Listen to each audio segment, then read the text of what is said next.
கிறிஸ்துவுக்குள் மிக அன்பாக அழைக்கப்பட்டிருக்கிற சகோதர சகோதரிகளே, நம்மளுடைய பிதாவாகிய தேவனின் நாமத்தினாலும், கர்த்தராகிய இயேசு கிறிஸ்துவின் நாமத்தினாலும், கிருபையும் சமாதானமும் உண்டாவதாக என்ற வாழ்த்துதலோடு, இந்த ஒரு நாளில் கூட நம்மளை இந்த ஒரு இணையதளத்தின் வாயிலாக நம்மளை ஒன்று கூட்டி, இன்றும் அவருடைய மாபெரும் சத்தியத்தை கொடுப்பதற்காக அவருடைய குமாரர் மூலியமாக நாம் நன்றிகளையும், ஸ்தோத்திரங்களையும் எடுத்துக்கொண்டு, இன்றைய பாடத்துக்குள்ளாக நாம் கடந்து செல்வோம்.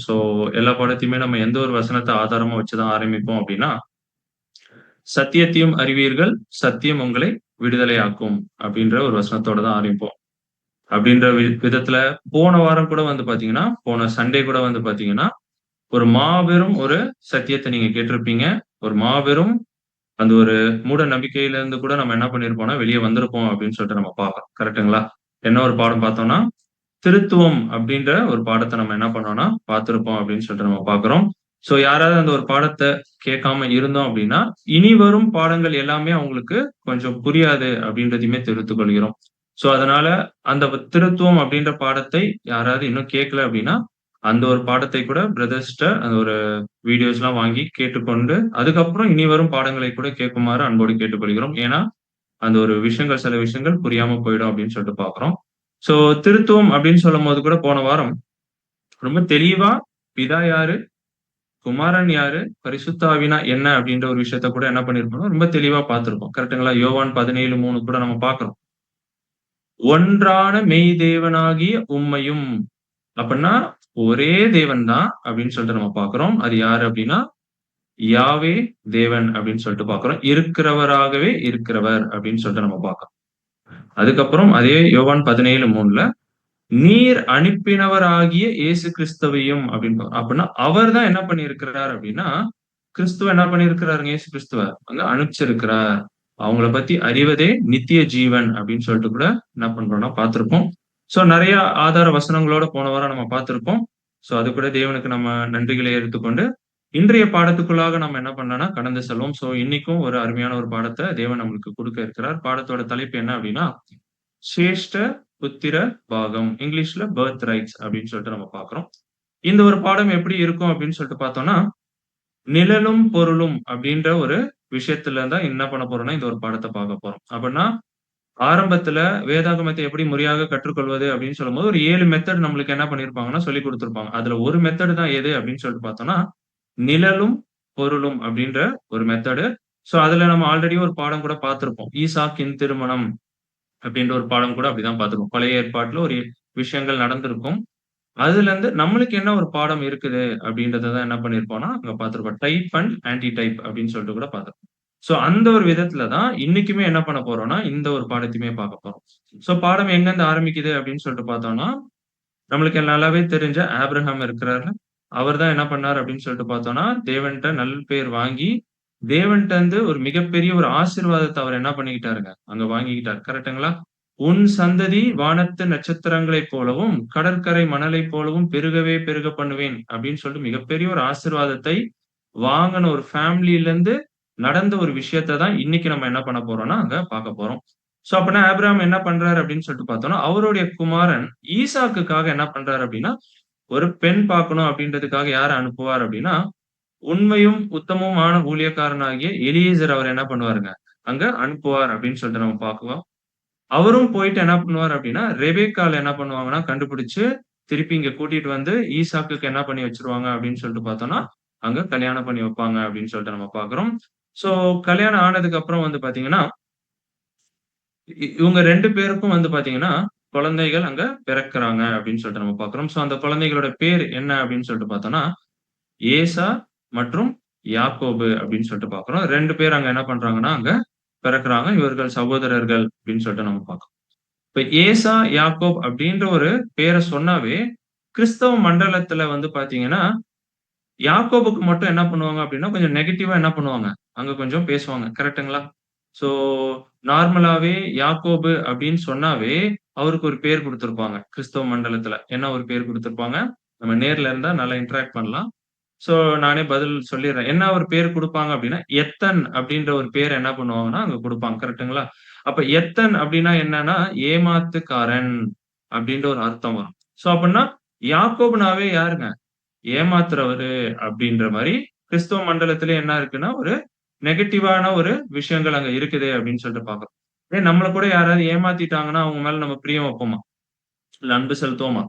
நம்ம என்ன பண்ண மாட்டோங்க. செலுத்த மாட்டோம். கரெக்ட்டுங்களா? ஸோ அதே போல தான் இவரையுமே என்ன பண்ண ஆரம்பிச்சுட்டாங்கன்னா, அங்க பார்க்க ஆரம்பிச்சுட்டாங்க அப்படின்னு சொல்லிட்டு என்ன பண்றோம்னா, அங்க பார்க்கிறோம். சரி, கிறிஸ்தவ மண்டலம் தான் இப்படி பாக்குது. ஆனா தேவன் யாக்கோபை எப்படி பார்க்கிறாரு தெரியுங்களா? படிக்கலாம் பாருங்க. ரோமர் 9ஆம் அதிகாரம் 13ஆம் வசனம். ரோமர் 9ஆம் அதிகாரம் 13ஆம் வசனம். அப்படியே யாக்கோபை சிநேகித்து ஏசாவை வெறுத்தேன் என்றும் எழுதியிருக்கிறது. அப்படின்னா தேவன் அங்க என்ன சொல்றாருன்னா, யாக்கோபை சிநேகித்து கிறிஸ்தவ மண்டலமே வெறுக்குது. இல்லன்னா ஒரு நெகட்டிவா ஒரு கான்செப்ட் வச்சிருக்கு. ஆனா தேவன் என்ன சொல்றாரு அப்படின்னு சொல்லிட்டு பார்த்தோம்னா, யாக்கோபை சிநேகித்து ஏசாவை தான் தேவன் என்ன பண்றாருங்க, அங்க வெறுக்கிறார் அப்படின்னு சொல்லிட்டு பார்க்கிறோம். அப்படின்னா யாக்கோபை சிநேகித்தேன்னு சொன்னா கூட பரவால்ல. ஆனா எதுக்கு ஏசாவ போய் வெறுக்கணும்? அவரு ஏதாவது பெரிய ஏதாவது தப்பு பண்ணிட்டாருங்களா? இல்ல யாரையாவது கொலை பண்ணிட்டாருங்களா? இல்ல செய்யத்தகாத ஏதாவது விஷயங்கள் ஏதாவது செஞ்சுட்டாருங்களா? அப்படி ஒண்ணும் படிச்ச மாரி நம்ம தெரியல. ஆனா தேவன் என்ன சொல்றாரு அப்படின்னு சொல்லிட்டு பார்த்தோம்னா, ஏசாவை நான் வெறுக்கிறேன். ஆனா நம்மலாம் ஏமாத்துக்காரன்னு சொல்ற யாக்கோபை அவர் என்ன பண்றாருன்னா, தேவன் சிநேகிக்கிறார் அப்படின்னு சொல்லிட்டு பார்க்கிறோம். இத குறிச்சு மல்கியா தீர்க்கதரிசி கூட எழுதுறாரு பாருங்க. வாசிக்கலாம். மல்கியா முதல் அதிகாரம் முதல் 2 வசனங்கள். மல்கியா 1ஆம் அதிகாரம் முதல் 2 வசனங்கள்.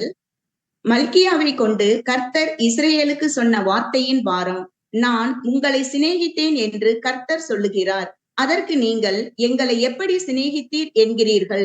கர்த்தர் சொல்லுகிறார், ஏசா யாக்கோபுக்கு சகோதரன் அல்லவோ? ஆகிலும் யாக்கோபை நான் சிநேகித்தேன்.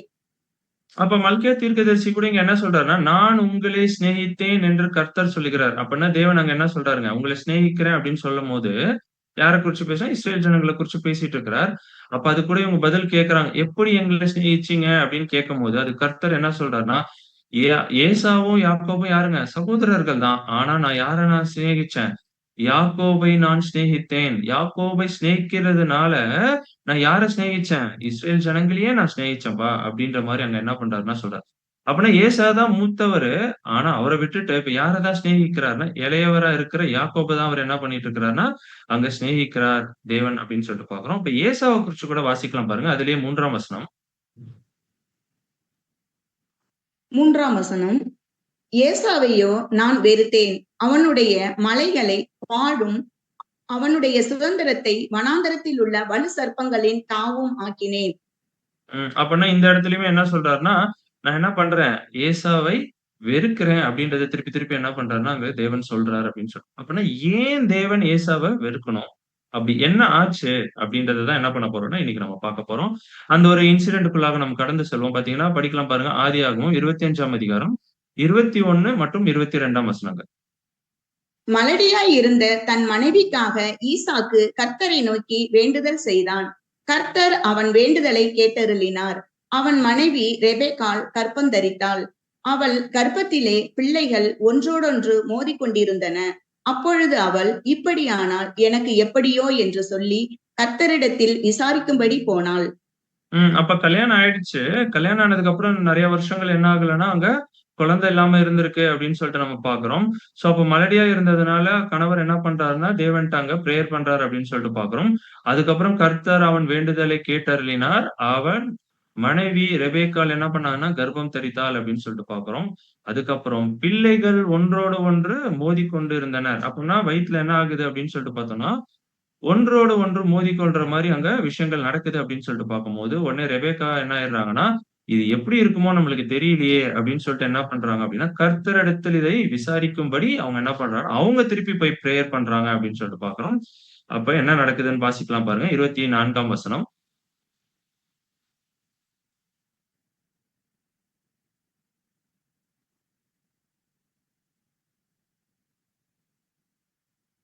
பிரசவ காலம் பூர்ணமான போது, அவள் கர்ப்பத்தில் 2 பிள்ளைகள் இருந்தது அப்படின்னு சொல்லிட்டு பார்க்கிறோம். அப்பன்னா, அவங்க வயித்துல என்ன இருக்குதுங்க? 2 குழந்தைகள் என்ன பண்ணப்பட்டிருக்குன்னா, அங்க இருந்திருக்கு அப்படின்னு சொல்லிட்டு பார்க்கிறோம். அப்பதான் ஃபர்ஸ்ட் ட்வின்ஸ் இந்த உலகத்திலேயேங்க. ஏசா, யாக்கோபு தான் என்ன அப்படின்னா, ஃபர்ஸ்ட் ட்வின்ஸ் அப்படின்னு சொல்லிட்டு நம்ம பார்க்கிறோம். ஓகேங்களா? அதுல மூத்தவர் யாரா இருந்திருக்கிறார் அப்படின்னா, ஏசா அங்க இருந்திருக்கிறார். இளையவர் வந்து யாக்கோபா இருந்திருக்கிறார் அப்படின்னு சொல்லிட்டு பார்க்கிறோம். சோ இவங்களுடைய குணலட்சணங்கள பத்தி தேவன் என்ன பண்றாருன்னா, அங்க ரெக்கார்ட் பண்றாரு. அத கூட நம்ம வாசிக்கலாம் பாருங்க. ஆதியாகமம் 25ஆம் அதிகாரம் 25ஆம் வசனம். ஆதியாகமம் 25ஆம் அதிகாரம் 25ஆம் வசனம். மூத்தவன் சிவந்த நிறமுள்ளவனாயும் சர்வாங்கமும் ரோம அங்கி போர்த்தவன் போலவும் வெளிப்பட்டான். அவனுக்கு ஏசா என்று பெயரிட்டார்கள். அப்ப மூத்தவன் ஏசா வந்து எப்படி இருக்கிறாருன்னா, உடம்பெல்லாம் ஃபுல்லா முடி. ஓகேங்களா? சோ அதனால தான் அப்படி குடுத்திருக்காங்க அப்படின்னு சொல்லிட்டு பார்க்கிறோம்.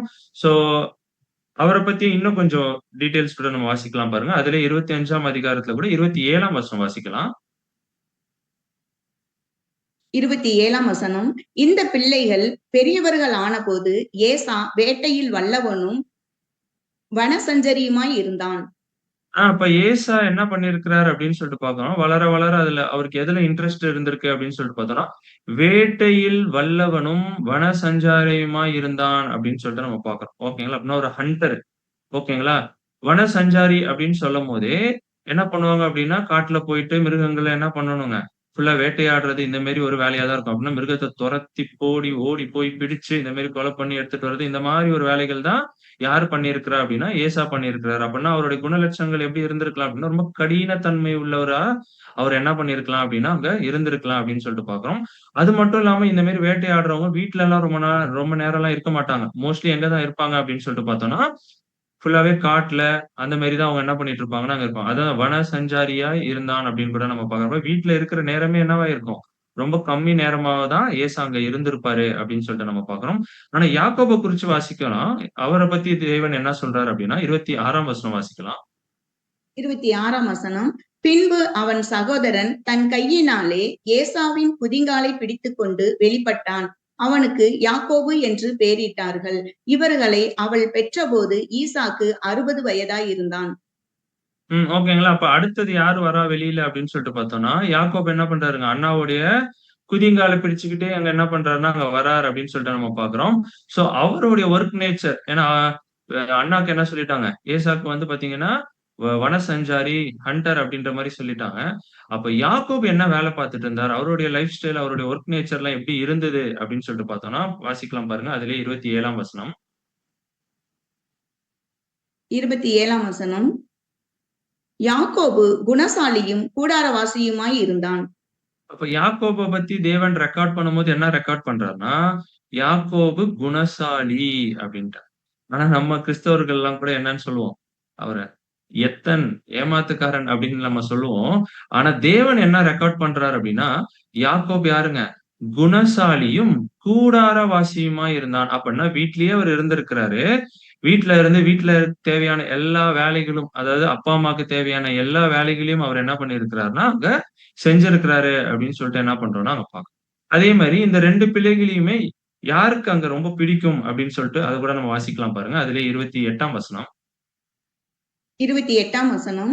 ஏசா வேட்டையாடி கொண்டு வருகிறது ஈசாக்கினுடைய வாய்க்கு ருசிகரமாய் இருந்ததினாலே ஏசாவின் மேல் பட்சமாய் இருந்தான். ரெபெக்காலோ யாக்கோபின் மேல் பட்சமாய் இருந்தாள்.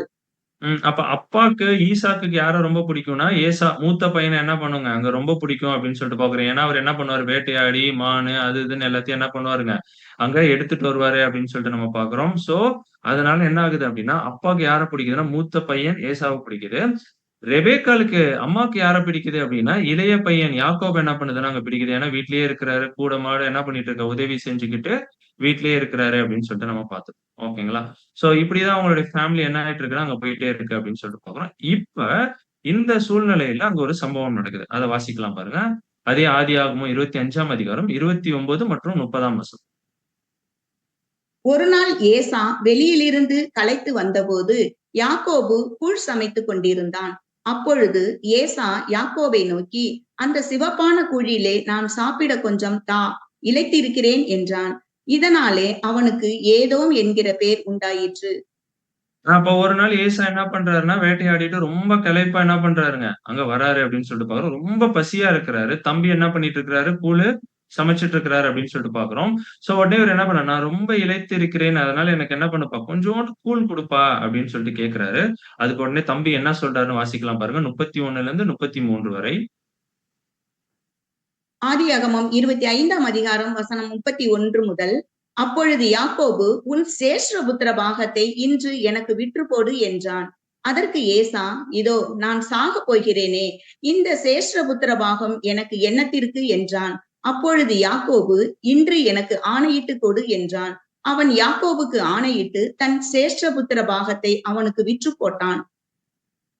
ஓகேங்களா. அப்படின்னா, தம்பி உடனே அங்க என்ன கேட்கிறாரு அப்படின்னு சொல்லிட்டு பார்த்தோம்னா, நான் கூழ் தரேன். ஆனா கூழ் தரேன்னா, அதுக்கு பதிலா நீங்க என்ன பண்ணணும்? எனக்கு ஒரு விஷயம் தரணும். அது என்ன அப்படின்னா, சேஷ்ட புத்திர பாகத்த என்ன பண்ணுங்க? எனக்கு நீங்க குடுத்துருங்க அப்படின்ட்டு. அப்பன்னா ஒரு எக்ஸாம்பிள்க்கு நம்மளே வீட்ல இருக்கிறோம்னு வச்சுக்கோங்களேன். திடீர்னு நம்ம வீட்ல நம்ம சகோதரர் யாராவது வராங்க. நம்ம ஏதோ சமைச்சுட்டு இருக்கோம். ஏதோ சாப்பாடு இருக்கு. வந்து கேட்கும்போது, இல்ல, இல்ல பசியில அவங்க கேட்கும்போது நம்ம என்ன சொல்லுவோம்? இல்ல, இல்ல நீ எனக்கு இத குடுத்தா தான் நான் உனக்கு சாப்பாடு குடுப்பேன். அப்படிலாம் நம்ம சொல்லுவோம்.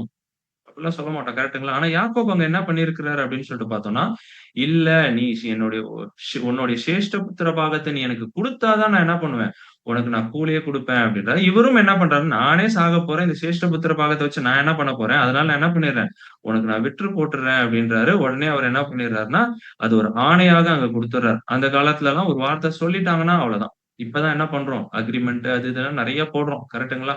அப்பல்லாம் என்னன்னா, ஒரு வார்த்தையில சொல்லிட்டாவே அது முடிஞ்சிடுச்சு அப்படின்னு சொல்லிட்டு பார்க்கிறோம். சோ அப்படிதான் என்ன பண்ணியிருக்கிறாருன்னா, ஏசாவுமே எனக்கு இந்த சேஷ்டபுத்திர பாகம் வேணாம்.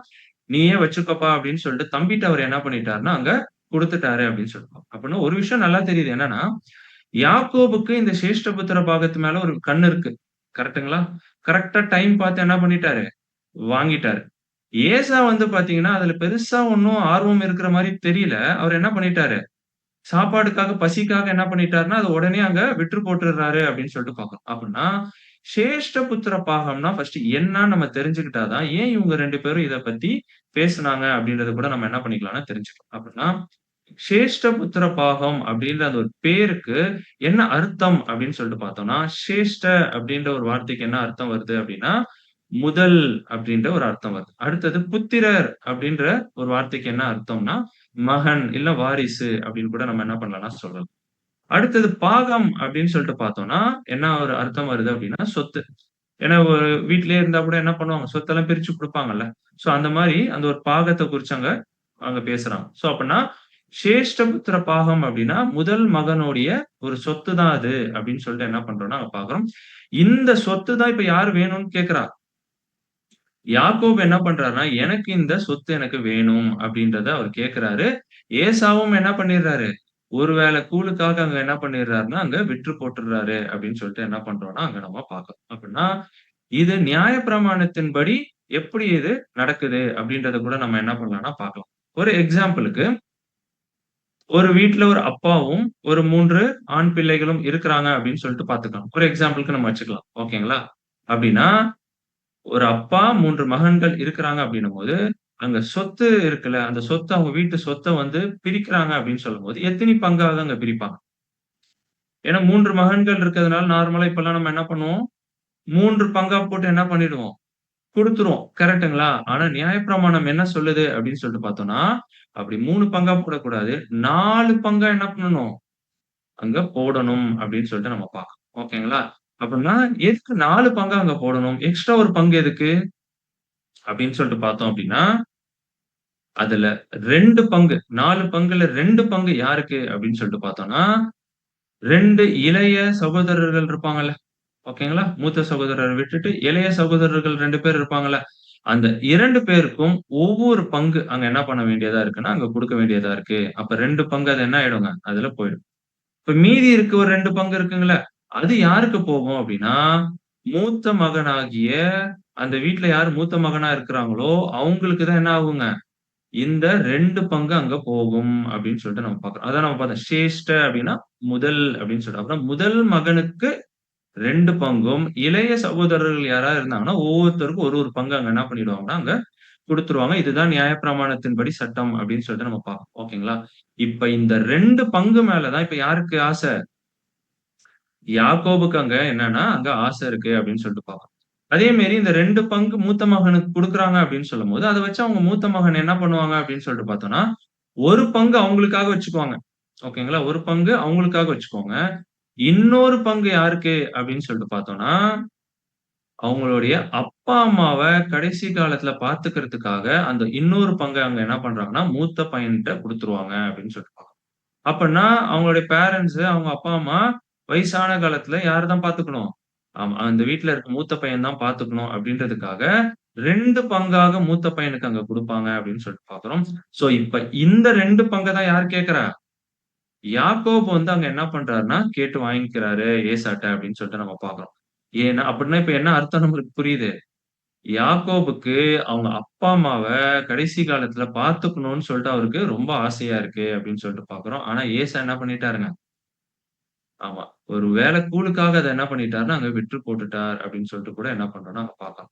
அப்படின்னா அங்க யாக்கோப் கூட ஏன் அத செஞ்சிருப்பார் அப்படின்னு சொல்லிட்டு பார்க்கிறோம் அப்படின்னா, ஏசா எப்படி இருந்தார்ன்னா, வேட்டையில் வல்லவனும் வனசஞ்சாரியுமா இருந்தான் அப்படின்னு சொல்லிட்டு பார்க்கிறோம்ல.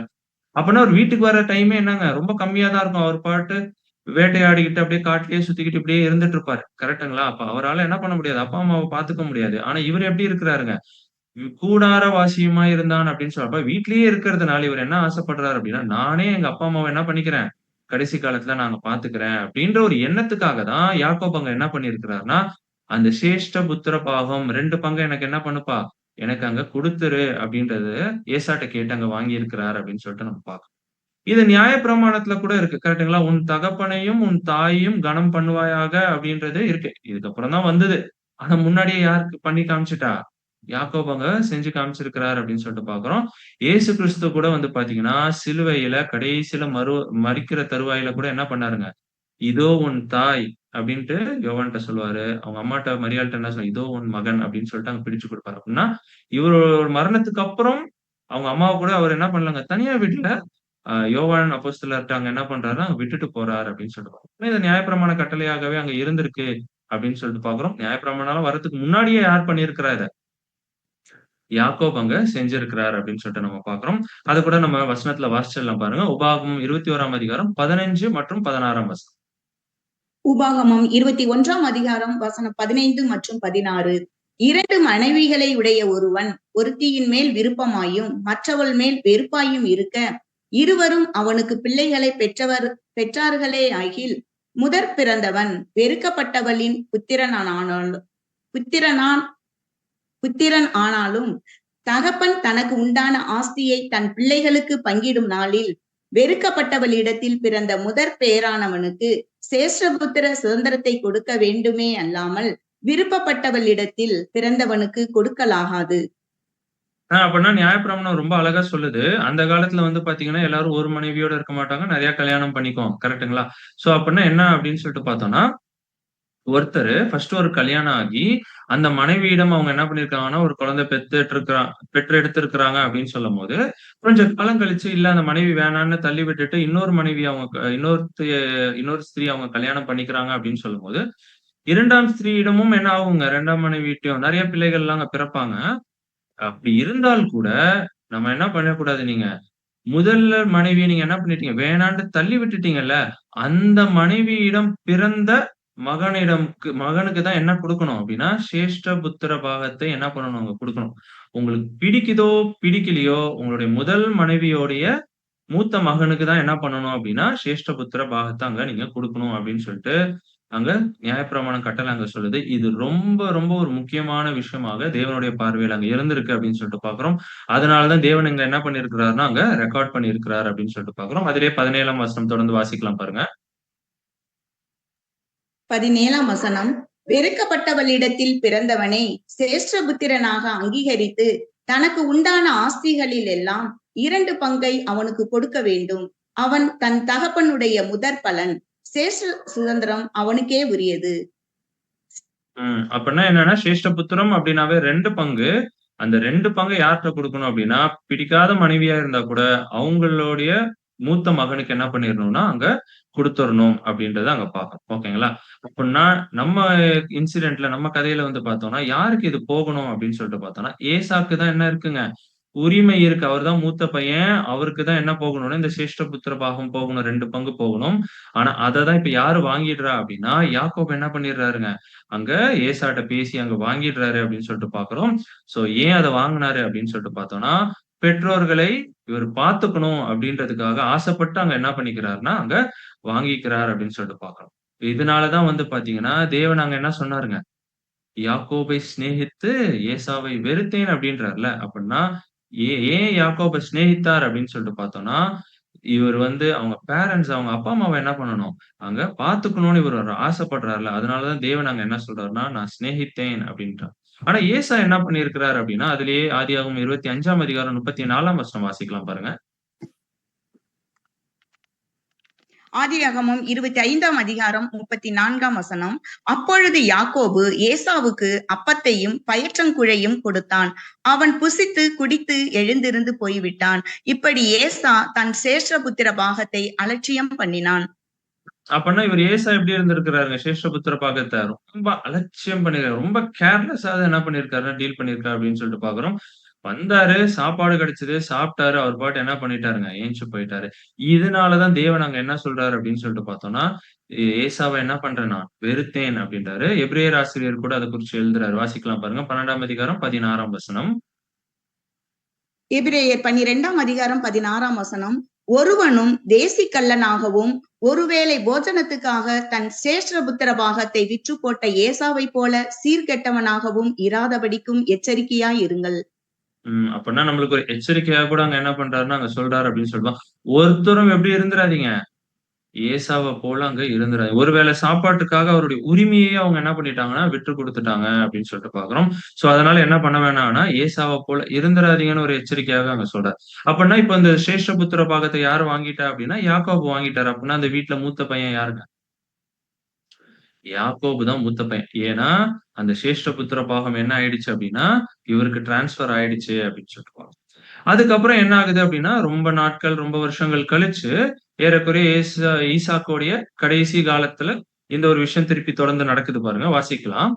ஆதியாகமம் 27ஆம் அதிகாரம் முதல் 2 வசனங்கள். ஈசாக்கு முதிர் வயது ஆனதினால் அவன் கண்கள் இருளடைந்து பார்வையற்று போனபோது அவன் தன் மூத்த குமாரனாகிய ஏசாவை அழைத்து, என் மகனே என்றான். அவன், இதோ இருக்கிறேன் என்றான். அப்பொழுது அவன், நான் முதிர் வயதானேன், என் மரணம் இன்ன நாளில் என்று அறியேன். அப்படின்னா ஈசாக்கு ரொம்ப ஒரு மரண படுக்கையில இருக்கிறார். ரொம்ப கடைசி காலத்துல வாழ்ந்து கொண்டு இருக்கிறார் அப்படின்னு சொல்லிட்டு நம்ம பார்க்கிறோம். சோ அந்த காலப்பகுதியில அவர் என்ன பண்றாரு அப்படின்னு சொல்லிட்டு பார்த்தோம்னா, அவருக்கு பிடிச்ச பையன் ஈசாக்குக்கு யார தான் பிடிக்கும்? ஏசாவ தான் அங்க ரொம்ப பிடிக்கும் அப்படின்னு சொல்லிட்டு பார்க்கிறோம். சோ அவர கூப்பிட்டு என்ன பண்றாருன்னா, நான் உன்ன என்ன பண்ண போறேன்? ஆசீர்வதிக்க போறேன்.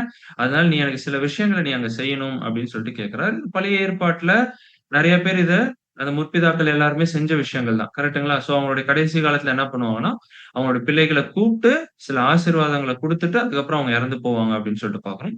சோ அதே மாரி தான் ஈசாக்குமே அங்க செஞ்சிருக்கிறாரு அப்படின்னு சொல்லிட்டு பார்க்கிறோம். அப்ப என்ன செய்ய சொன்னார்? வாசிக்கலாம் பாருங்க.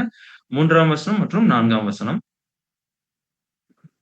ஆகையால் நீ உன் ஆயுதங்களாகிய உன் அம்பரா தூணியையும் உன் வில்லையும் எடுத்துக்கொண்டு வனத்துக்கு போய் எனக்காக வேட்டையாடி அதை எனக்கு பிரியமாயிருக்கிற ருசியுள்ள பதார்த்தங்களாக சமைத்து நான் புசிக்கவும், நான் மரணம் அடையும் முன்னே என் ஆத்துமா உன்னை ஆசீர்வதிக்கவும் என்னிடத்தில் கொண்டு வா என்றான்.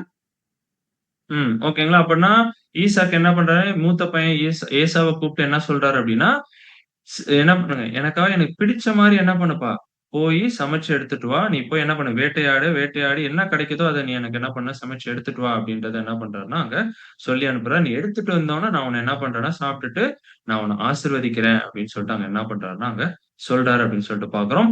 உடனே இவரும் என்ன பண்ணிடுறாரு ஏசா, அங்க கிளம்பி போயிடுறாரு. ஆனா ஆக்சுவலா அவர் என்ன சொல்லியிருக்கணும் ஏசா, அவங்க அப்பாட்ட ஆசீர்வாதங்கள குறிச்சு பேசும்போதே இவரு என்ன பண்ணியிருக்கலாம் அப்டின்னா, "இல்லப்பா, இந்த விஷயங்கள்லாம் யாருக்கு தான் போகணும்? ஆமா, தம்பிக்கு தான் அங்க போகணும்." அப்டின்ட்டு இவரு விற்று போட்ட அந்த விஷயத்தெல்லாம் அங்க சொல்லணும். கரெக்ட்டுங்களா? அத சொல்லாம இவரு என்ன பண்ணிடுறாருன்னா, இம்மீடியட்டா கிளம்பி என்ன பண்ணிடுறாருன்னா, அங்க வேட்டையாட அங்க போயிடுறாரு அப்டின்னு சொல்லிட்டு பார்க்கிறோம். இத யாரு கேட்டுட்டு இருக்கிறா அப்டின்னு சொல்லிட்டு பார்த்தோம்னா, ரெபெக்காள் என்ன பண்ணிட்டு இருக்கிறாங்கன்னா, அங்க கேட்டுட்டு இருக்கிறாங்க அப்டின்னு சொல்லிட்டு பார்க்கிறோம். வாசிக்கலாம் பாருங்க. அதுல கூட 5ஆம் வசனம். 5ஆம் வசனம். ஈசாக்கு தன் குமாரனாகிய ஏசாவோடே பேசுகையில் ரெபெக்காள் கேட்டுக்கொண்டிருந்தாள். ஏசா வேட்டையாடி கொண்டு வரும்படி வனத்துக்கு போனான். ஓகேங்களா. இப்ப ஏசா கிளம்பி போயிடுறாரு. இத அவங்க அம்மா கேட்டுர்றாங்க. ரெபெக்கா கேட்டுர்றாங்க. இப்ப இவங்க என்ன பண்றாங்க அப்டின்னா, இவங்களுக்கு யார பிடிக்கும்? யாக்கோப தான் ரொம்ப பிடிக்கும். கரெக்ட்டுங்களா? அப்பாக்கு மூத்த பையனும், அம்மாக்கு சின்ன பையன தான் பிடிக்கும். சோ இப்ப ரெபெக்கா என்ன பண்ணிடுறாங்கன்னா, யாக்கோப கூப்ட்டு அங்க சில விஷயங்கள அங்க சொல்றாங்க. அத கூட வாசிக்கலாம் பாருங்க. அதே 27ஆம் அதிகாரம் 8லிருந்து 10 வரை. 8 முதல் 10 வரை. ஆகையால் என் மகனே, என் சொல்லைக் கேட்டு நான் உனக்கு கற்பிக்கிறபடி செய். நீ ஆட்டு மந்தைக்கு போய் 2 நல்ல வெள்ளாட்டுக் குட்டிகளை கொண்டு வா. நான் அவைகளை உன் தகப்பனுக்கு பிரியமான ருசியுள்ள பதார்த்தங்களாக சமைப்பேன். உன் தகப்பன் தாம் மரணம் அடையும் முன்னே உன்னை ஆசீர்வதிக்கும்படி அவர் புசிப்பதற்கு நீ அதை அவரிடத்தில் கொண்டு போக வேண்டும் என்றாள். அப்பன்னா அங்க ரெபேக்கா என்ன பண்ணிட்டு இருக்கிறாங்க அப்படின்னா, யாக்கோப கூப்பிடுறாங்க. கூப்பிட்டு என்ன சொல்றாங்கன்னா, "நீ என்னுடைய வார்த்தைய மட்டும் கேளுப்பா. என் சொல்ல மட்டும் கேளு. நான் சொல்ற மாரி நீ செய்யு. உங்க அண்ணன் அங்க போயிட்டு வேட்டையாடிட்டு வரதுக்காட்டி நீ என்ன பண்ணிடுன்னா, எனக்கு மந்தையில இருந்து ஒரு 2 வெள்ளாட்டு கடாவ என்ன பண்ணு, எடுத்துட்டு வா. நான் உங்க அப்பாவுக்கு பிடிச்ச மாரி நான் என்ன பண்ணிடுறேன், சமைச்சு குடுக்குறேன். நீ அத எடுத்துக்கிட்டு நீ என்ன பண்ணுனா, அப்பாட்ட போயி ஆசீர்வாதங்கள வாங்கிடு." அப்படின்னு சொல்லிட்டு ரெபேக்கா அங்க என்ன பண்றாங்கன்னா, அங்க சொல்றாங்க. அதிலேயே பாருங்க 27ஆம் அதிகாரத்துல 12ஆம் வசனம் கூட வாசிக்கலாம். ஆதியாகமம் 27ஆம் அதிகாரம் 12ஆம் வசனம். ஒருவேளை என் தகப்பன் என்னை தடவி பார்ப்பார், அப்பொழுது நான் அவருக்கு எத்தனமாய் காணப்பட்டு என் மேல் ஆசீர்வாதத்தை அல்ல சாபத்தை வர பண்ணிக்கொள்வேனே என்றான். அப்பன்னா, இது அம்மா வந்து சொன்ன உடனே யாக்கோபு என்ன யோசிக்கிறாரு அப்படின்னு சொல்லிட்டு பார்த்தோம்னா, இப்ப நான் எடுத்துட்டு போய் அங்க குடுத்தேன் நான் சாப்பாட. அவரு அப்பா என்ன பண்ணிடுவாரு என்ன, கண்டிப்பா கண்டுபிடிச்சுருவாரு. ஏன்னா தொட்டு பார்த்தாவே என்ன ஆயிடுங்க, தெரிஞ்சிரும். ஏன்னா, ஆ ஏசாக்கு வந்து உடம்பெல்லாம் முடியா இருக்கும். இவருக்கு இருக்காது. தொட்டு பார்த்தாவே கண்டுபிடிச்சுருவாரு. அப்படின்னும்போது, எனக்கு ஆசீர்வாதத்துக்கு பதிலா எனக்கு சாபத்த குடுத்துட்டா நான் என்ன பண்ணிடுவேன்? அது மட்டும் இல்லாம என்ன சொல்றாரு அப்படின்னா, அப்பொழுது நான் அவருக்கு எத்தனாய் காணப்படும். இந்த அப்படின்ற வார்த்தைய தான் நம்ம ஆளுங்க புடிச்சுக்குவாங்க. புடிச்சுட்டு என்ன பண்ணுவாங்க? ஆமா. யாக்கோபை எத்தன் எத்தன் ஏமாத்துக்காரன் அப்படின்னு சொல்லுவாங்க. ஆக்சுவலா இது தேவன் எங்கேயுமே சொல்லலங்க. யாருமே சொல்லல. யாக்கோபே என்ன பண்ணிக்கிறாரு? அவர குறிச்சு சொல்லிக்கிறாரு. ஆக்சுவலா அவர் ரொம்ப நியாயமா இருந்திருக்கிறாரு. இது வந்து ஏமாத்துற மாதிரி இருக்குமா? நான் என்ன பண்ண மாட்டேன். இந்த ஏமாத்து வேலைய நான் செய்ய மாட்டேன் அப்படின்றத தான் அங்க என்ன பண்றாருன்னா, அங்க சொல்றாரு. ஓகேங்களா? ஆனா ரெபெக்கா என்ன பண்ணாங்க அப்படின்னு சொல்லிட்டு பார்த்தோம்னா, இல்லப்பா நீ அப்படி இல்ல. என்னுடைய சொல்ல மட்டும் நீ கேளு. நான் சொல்றத நீ செய். போய் 2 வெள்ளாட்டு கடாவ எடுத்துட்டு வந்து நீ சமைச்சு எடுத்துட்டு போ அப்படின்றான். அப்பன்னா ரெபெக்கா இங்க ஏதாவது பெரிய தப்பு பண்ணிட்டாங்களா? ஏன்னா ரெபெக்காவ வந்து அங்கருந்து வந்தாங்கல்ல ஃபர்ஸ்ட்டு கல்யாணம் ஆகி வரும்போது கூட அவங்களுக்கு ஒரு மிகப்பெரிய ஒரு ஆசீர்வாதத்த குடுத்திருந்தாங்க தேவன். கரெக்ட்டுங்களா? "நீ கோடா கோடியாய் பெருகுவாயாகன்னுலாம்" சொல்லியிருக்கான். அப்பன்னா, அப்படிப்பட்ட ஒரு ஸ்திரீ இந்த மாரி ஏதாவது தப்பு பண்ணியிருப்பாங்களா? ஏமாத்தி இருப்பாங்களா? அப்படின்னு சொல்லிட்டு பார்த்தோம்னா, கண்டிப்பா அதுவுமே அங்க கிடையாது அப்படின்னு சொல்லிட்டு நம்ம பார்க்கலாம். அப்படின்னா, என்ன நடந்திருக்கு அப்படின்னு சொல்லிட்டு பார்த்தோம்னா, இந்த ஆசீர்வாதங்கள் ஏசாக்கு போயிருந்தா, அது தேவனுடைய திட்டத்துக்கு விரோதமாக அங்க இருந்திருக்கும். ஏன்னா, இப்ப இத யார் வித்து போட்டுட்டா? ஆமா. ஏசா யாக்கோபுக்கு வித்து போட்டுட்டாரு. ஆனா அப்பாக்கு தெரியாது. ஆனா, இப்ப அத ஆசீர்வாதங்கள ஏசா வாங்கிக்கிட்டாரு அப்டின்னா, இது தேவனுடைய திட்டத்துக்கே அது விரோதமாக அங்க போயிடும் அப்டின்னு சொல்லிட்டு பார்க்கிறோம். அதனால தான் இவரு ரெபெக்கா என்ன பண்றாங்கன்னா, நல்லா பிளான் பண்ணி என்ன பண்றாங்கன்னா, அந்த ஆசீர்வாதங்களை யாக்கோபுக்கு அங்க என்ன பண்றாங்கன்னா, அங்க வாங்கி குடுக்குறாங்க. அப்டி வாங்கி குடுக்கும்போது அது தேவனுடைய பார்வையிலுமே அது ரொம்ப நல்லதா இருக்கும். தேவனுமே அவங்களுடைய வருங்கால சந்ததிய கூட அங்க ஆசீர்வதிப்பார் அப்டின்ற ஒரு நோக்கத்தோட தான் அங்க ரெபெக்கா அங்க என்ன பண்றாங்க அப்படின்னு சொல்லிட்டு பார்த்தோம்னா, யாக்கோப அங்க அனுப்பிச்சு வைக்கிறாங்க அப்படின்னு சொல்லிட்டு நம்ம பார்க்கிறோம். அதிலேயே 13ஆம் வசனம் கூட வாசிக்கலாம் பாருங்க.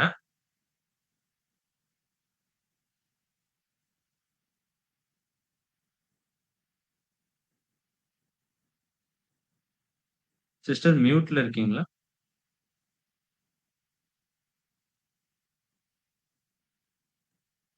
ஓகே. ஆதியாகமம் 27ஆம் அதிகாரம் 13ஆம் வசனம். அதற்கு அவன் தாய், என் மகனே, உன் மேல் வரும் சாபம் என் மேல் வரட்டும். என் சொல்லை மாத்திரம் கேட்டு நீ போய் அவைகளை என்னிடத்தில் கொண்டு வா என்றாள். அப்பன்னா அம்மா என்ன சொல்றாங்க அப்படின்னு சொல்லிட்டு பார்த்தோம்னா, "நீ பயப்படாதப்பா. அப்படி அவ அப்பா ஏதாவது சபிச்சா கூட அது என் மேல தான் வரும். நீ என்ன பண்ணிடு, அது உனக்கு எந்த ஒரு பாதிப்பும் உண்டாக்காது. நான் சொல்றத மட்டும் நீ என்ன பண்ணு, கேளு" அப்படின்னு சொல்லிட்டு அங்க என்ன பண்றாங்கன்னா, அங்க அனுப்பிச்சு வைக்கிறாங்க அப்படின்னு சொல்லிட்டு நம்ம பார்க்கிறோம். அடுத்தது என்ன நடக்குது அப்படின்னு சொல்லிட்டு பார்த்தோம்னா, இவரு சமைச்சு எடுத்துட்டு வந்துடுறாங்க. அம்மா குடுத்துடுறாங்க. இவரும் அத என்ன பண்றாரு அப்படின்னா, எடுத்துட்டு போயிட்டு அப்பாட்ட அங்க குடுக்குறாரு அப்படின்னு சொல்லிட்டு பார்க்கிறோம். அது கூட வாசிச்சிடலாம் பாருங்க. 18ஆம் வசனம் மற்றும் அவன் 19ஆம் வசனம். அவன் தன் தகப்பனிடத்தில் வந்து, என் தகப்பனே என்றான். அதற்கு அவன், இதோ இருக்கிறேன், நீ யார் என் மகனே என்றான். அப்பொழுது யாக்கோபு தன் தகப்பனை நோக்கி, நான் உமது மூத்த மகனாகிய ஏசா, நீர் எனக்கு சொன்னபடியே செய்தேன். உம்முடைய ஆத்துமா என்னை ஆசீர்வதிக்கும்படி நீ எழுந்து உட்கார்ந்து நான் வேட்டையாடி கொண்டு வந்ததை புசியும் என்றான். அப்படின்னா இவரு யாக்கோபு என்ன பண்றாருங்க, ஈசாக்ட்ட அங்க எடுத்துட்டு போறாரு. "அப்பா நீங்க சொன்ன மாரியே நான் செஞ்சு எடுத்துட்டு வந்தேன்" அப்படின்னோன, அங்க அப்பா கண்டுபிடிச்சுறாரு. "என்னடா வாய்ஸ்லாம் வேற மாரி இருக்கே!" அப்படின்னு சொல்லிட்டு அவர் என்ன பண்ணிடுறாருங்க, கண்டுபிடிச்சுட்டு அங்க கேட்கிறாரு, "நீ யார்?" அப்படின்னு சொல்லிட்டு, "என் மகனே" அப்படின்னு கேட்கிறாரு. அப்பொழுது யாக்கோபு தன் தகப்பனை நோக்கி, "நான் உமது மூத்த மகனாகிய ஏசா" அப்படின்றார். அப்படின்னா பொய் சொல்லியிருக்கிறாருங்களா? இப்போ அந்த வீட்டோடைய மூத்த மகனே யாரு தான்? யாக்கோபு தான். ஏன்னா, ஏசா என்ன பண்ணிட்டாருங்க, அத வித்து போட்டுட்டாரு. கரெக்ட்டுங்களா? அப்ப ஆக்சுவலா இந்த பிளெஸ்ஸிங்ஸ் யாருக்கு தான் போகணும் அப்டின்னா, யாக்கோபுக்கு தான் போணும். அதனால தான் அங்க ரொம்ப தெளிவா சொல்றாரு. "நான் உமது மூத்த மகனாகிய ஏசா, நீர் எனக்கு சொன்னபடியே நான் செய்தேன். நீங்க சொன்ன மாரியே நான் சமைச்சு எடுத்துட்டு வந்திருக்கிறேன்." அப்டின்னு சொல்லிட்டு அங்க என்ன பண்றாருன்னா, அங்க குடுக்குறாரு அப்டின்னு சொல்லிட்டு நம்ம பார்க்கிறோம். தொடர்ந்து அதிலே 20ஆம் வசனம் கூட வாசிக்கலாம் பாருங்க. 20ஆம் வசனம். அப்பொழுது ஈசாக்கு தன் குமாரனை நோக்கி, என் மகனே, இது உனக்கு இத்தனை சீக்கிரமாய் எப்படி அகப்பட்டது என்றான். அவன், உம்முடைய தேவனாகிய கர்த்தர் எனக்கு நேரிட பண்ணினார் என்றான். ஆமா. ஈசாக்குக்கு ஆனா இன்னும் டவுட் இருந்துகிட்டே இருக்கு. அவரு என்ன பண்றாருங்க, ஆமா விடவே இல்ல. திருப்பி கேட்கிறாரு. "எப்படி உனக்கு இவ்ளோ சீக்கிரமா உனக்கு இந்த மிருகங்கள்லாம் கிடைச்சது?" அப்படின்னோனே, யாக்கோபு என்ன பண்றாருங்க, "உம்முடைய தேவனாகிய கர்த்தர் தான் எனக்கு என்ன பண்ணாருன்னா, நேரிட பண்ணினார்." அப்படின்னு சொன்னோனே, அதுக்கப்புறம் கூட அவருக்கு என்ன ஆகலங்க ஈசாக்குக்கு. டவுட் கிளாரிஃபை ஆகல. திருப்பி என்ன பண்றாருன்னா, தொட்டு பார்க்கிறாரு. தொட்டு பார்த்து ஏன்னா ஏசா எப்படி இருப்பாருங்க, ஃபுல்லா ரோமங்கள் இருக்கும் உடம்பெல்லாம் அப்படின்னும்போது, சரி தொட்டு பார்த்து கடைசியா ஃபைனலா என்ன பண்ணிக்கலாம், கன்க்ளூட் பண்ணிக்கலாம் அப்படின்றதுக்காக என்ன பண்றாருன்னா, அங்க பக்கத்துல வர சொல்றாரு. பக்கத்துல வந்து முத்தமிட சொல்றாரு அப்படின்னு சொல்லிட்டு பார்க்கிறோம். அத கூட வாசிக்கலாம் பாருங்க. 27 மற்றும் 28ஆம் வசனம். அவன் கிட்ட போய் அவனை முத்தம் செய்தான். அப்பொழுது அவனுடைய வஸ்திரங்களின் வாசனையை மோந்து, இதோ என் குமாரனுடைய வாசனை கர்த்தர் ஆசீர்வதித்த வயல்வெளியின் வாசனையைப் போல் இருக்கிறது. தேவன் உனக்கு வானத்து பனியையும் பூமியின் கொழுமையையும் கொடுத்து மிகுந்த தானியத்தையும் திராட்சரசத்தையும் தந்தருளுவாராக.